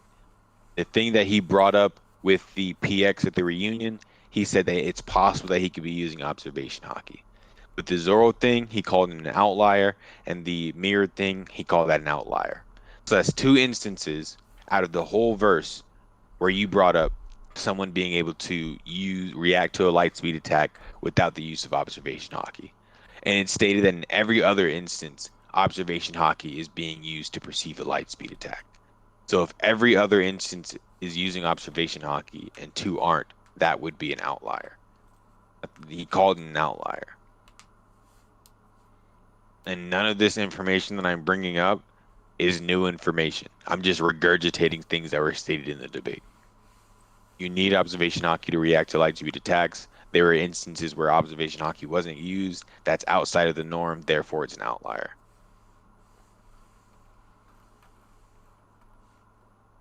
Okay.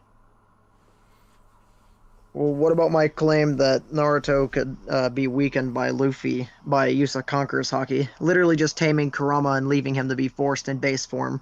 We didn't go over that, but if No, but I did bring up the fact that he could tame Kurama. if when was I that? don't recall that argument, honestly. If I missed that promise, argument, because of no, that, no, no, I'm not saying that you're Yeah, lying. If no. I missed that argument, you can show me in the recording. yeah, But I literally never heard that. don't worry, I'll post it. Oh, I'm not a rat. No, I'm not. I'm not calling yeah, you a I'm not rat. I'm calling just you a saying rat. I didn't hear Yeah. that. Oh no, I'm just saying, like I'm no, not a rat. no. I'm not calling you a rat either. I was just gonna say. I'm not. I don't think you are. If I'm just saying, I'm not. if I was gonna argue that point, if I know it's all said and done, I would have said that. I would have said that. It doesn't matter to me, honestly, because the he's speed chopper. advantage is too huge. Because I remember him making arguments that Luffy has trouble reacting to people faster than light. And he proved Naruto is faster than light anyway. So he'd have to pop the observation hockey before he got hit by someone who he has trouble reacting to. But depending on if you were to say something like, what if he activates it before he puts up the Chroma cloak, then I would probably have to look at it and I could possibly change my judgment, to be honest. Because I know that he didn't give base Naruto any reaction speed feeds. Oh, actually, on this topic, question about this: Kid Naruto with the Haku thing, when Haku was bouncing from mirror to mirror, does that make Kid Naruto FTL? Yeah. You can argue that. That's Because it's fucking literally disgusting. him, yeah, it's literally him transporting himself through the reflections in the mirrors, and the reflections are just light being transferred from one object to another. Well, I know it'll be in the recording, but it'll be popped up when I brought up, said, what if I told you that or something amongst those lines, that Luffy could tame Kurama with Conqueror's Haki? Yeah, so if you say, like, what if he tames it before he puts up the Chroma cloak, then I could redo my judgment. What would the Kurama cloak have to do with anything? Because if he has the Chroma cloak on, and then he just blitzes before you can use the Emperor's Haki, then I don't really It's an see, AoE like... attack. It's not a direct Yeah, but thing. if you can't activate, like, you have to push a button, like, he can't just activate it. His body has to respond.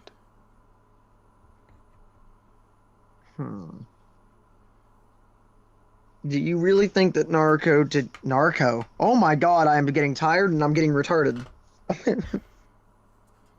Oh man, I kind of forgot that you guys were, or one of you was recording through that, and all my little fucking slips of tongue are gonna kill me. I'm gonna look retarded. Can't wait to get those fucking insults. Who fucking kid couldn't even keep his mouth shut? Right. Alright, but if you don't have any more questions, I'm gonna go ahead and head out. Hey, once again, thanks, Era. I appreciate it. No problem.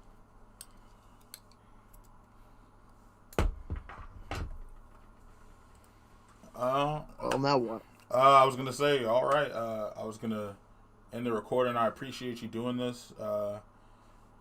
Just hey, I'm gonna link your TikTok to it. He makes some really good stuff. I really like I like a lot of his stuff. I appreciate you doing the debate, man. Yeah. Yeah, I appreciate it. I'm not. There's no ill will, nothing like that here. Oh, I told you I'm not a sore loser. Yeah, I really, no, I really just appreciate it. No, I really appreciate it. Yeah. You just do me a favor though. Yeah, what's up? Whenever you put that up, I'm not gonna ask you to blur my name or blur my fucking voice, whatever. Yeah. No. Do me a favor. Don't let what happened with me and Hoppy happen. Because I don't know if you know this, but Hoppy117 up and decided to make a reply off on one of my videos, and after that I got thousands and hundreds of comments with death threats. I'm not doing that. I'm not doing that. Hoppy is a little fucking rat. Yeah, I'm not like if people know me, I'm not all about that. I'm not about that. I was like, I'm not gonna like, hey, let's review the debate and laugh. No, I'm not doing any of that. I'm just gonna upload it, let people come with their own, let them come with their own. What I was gonna ask you is like, if you can at some point, please make sure that the one, because every fan base, you're always gonna have the assholes. No matter how nice you are, you're always gonna have dicks. Yeah. Make sure that I don't get death threats for 3 weeks straight again. I promise you, there's nobody in from what my fan base is, from what I've seen, there's nobody with that kind of energy. I've never had it. I was like, I've had people, just talk shit. I caught shit for the Luffy versus Sage Naruto. Like, I caught shit for that.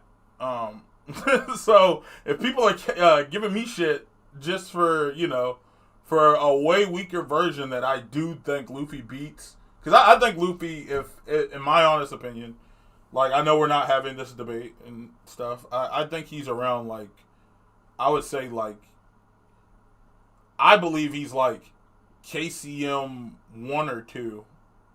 That's how I feel like where he's around right now. And it could probably change when he comes back and whoops Kaido's ass. And then, hey, now we have something else to talk about. But I haven't seen that yet, so that's where I got him. So when will this video be up? I mean, it'll be up like, probably like in a couple of days. Because I'm gonna go back and edit out all that dead space. Where me and you was bullshitting. Yeah, where we were just talking at first. Like, I was just, because I think it was like 15, 16 minutes before Arrow jumped in. Yeah. Oh my god. Don't worry. Well, I'm gonna have a fun little time with in the comments of that, because I told you when I did this, I was most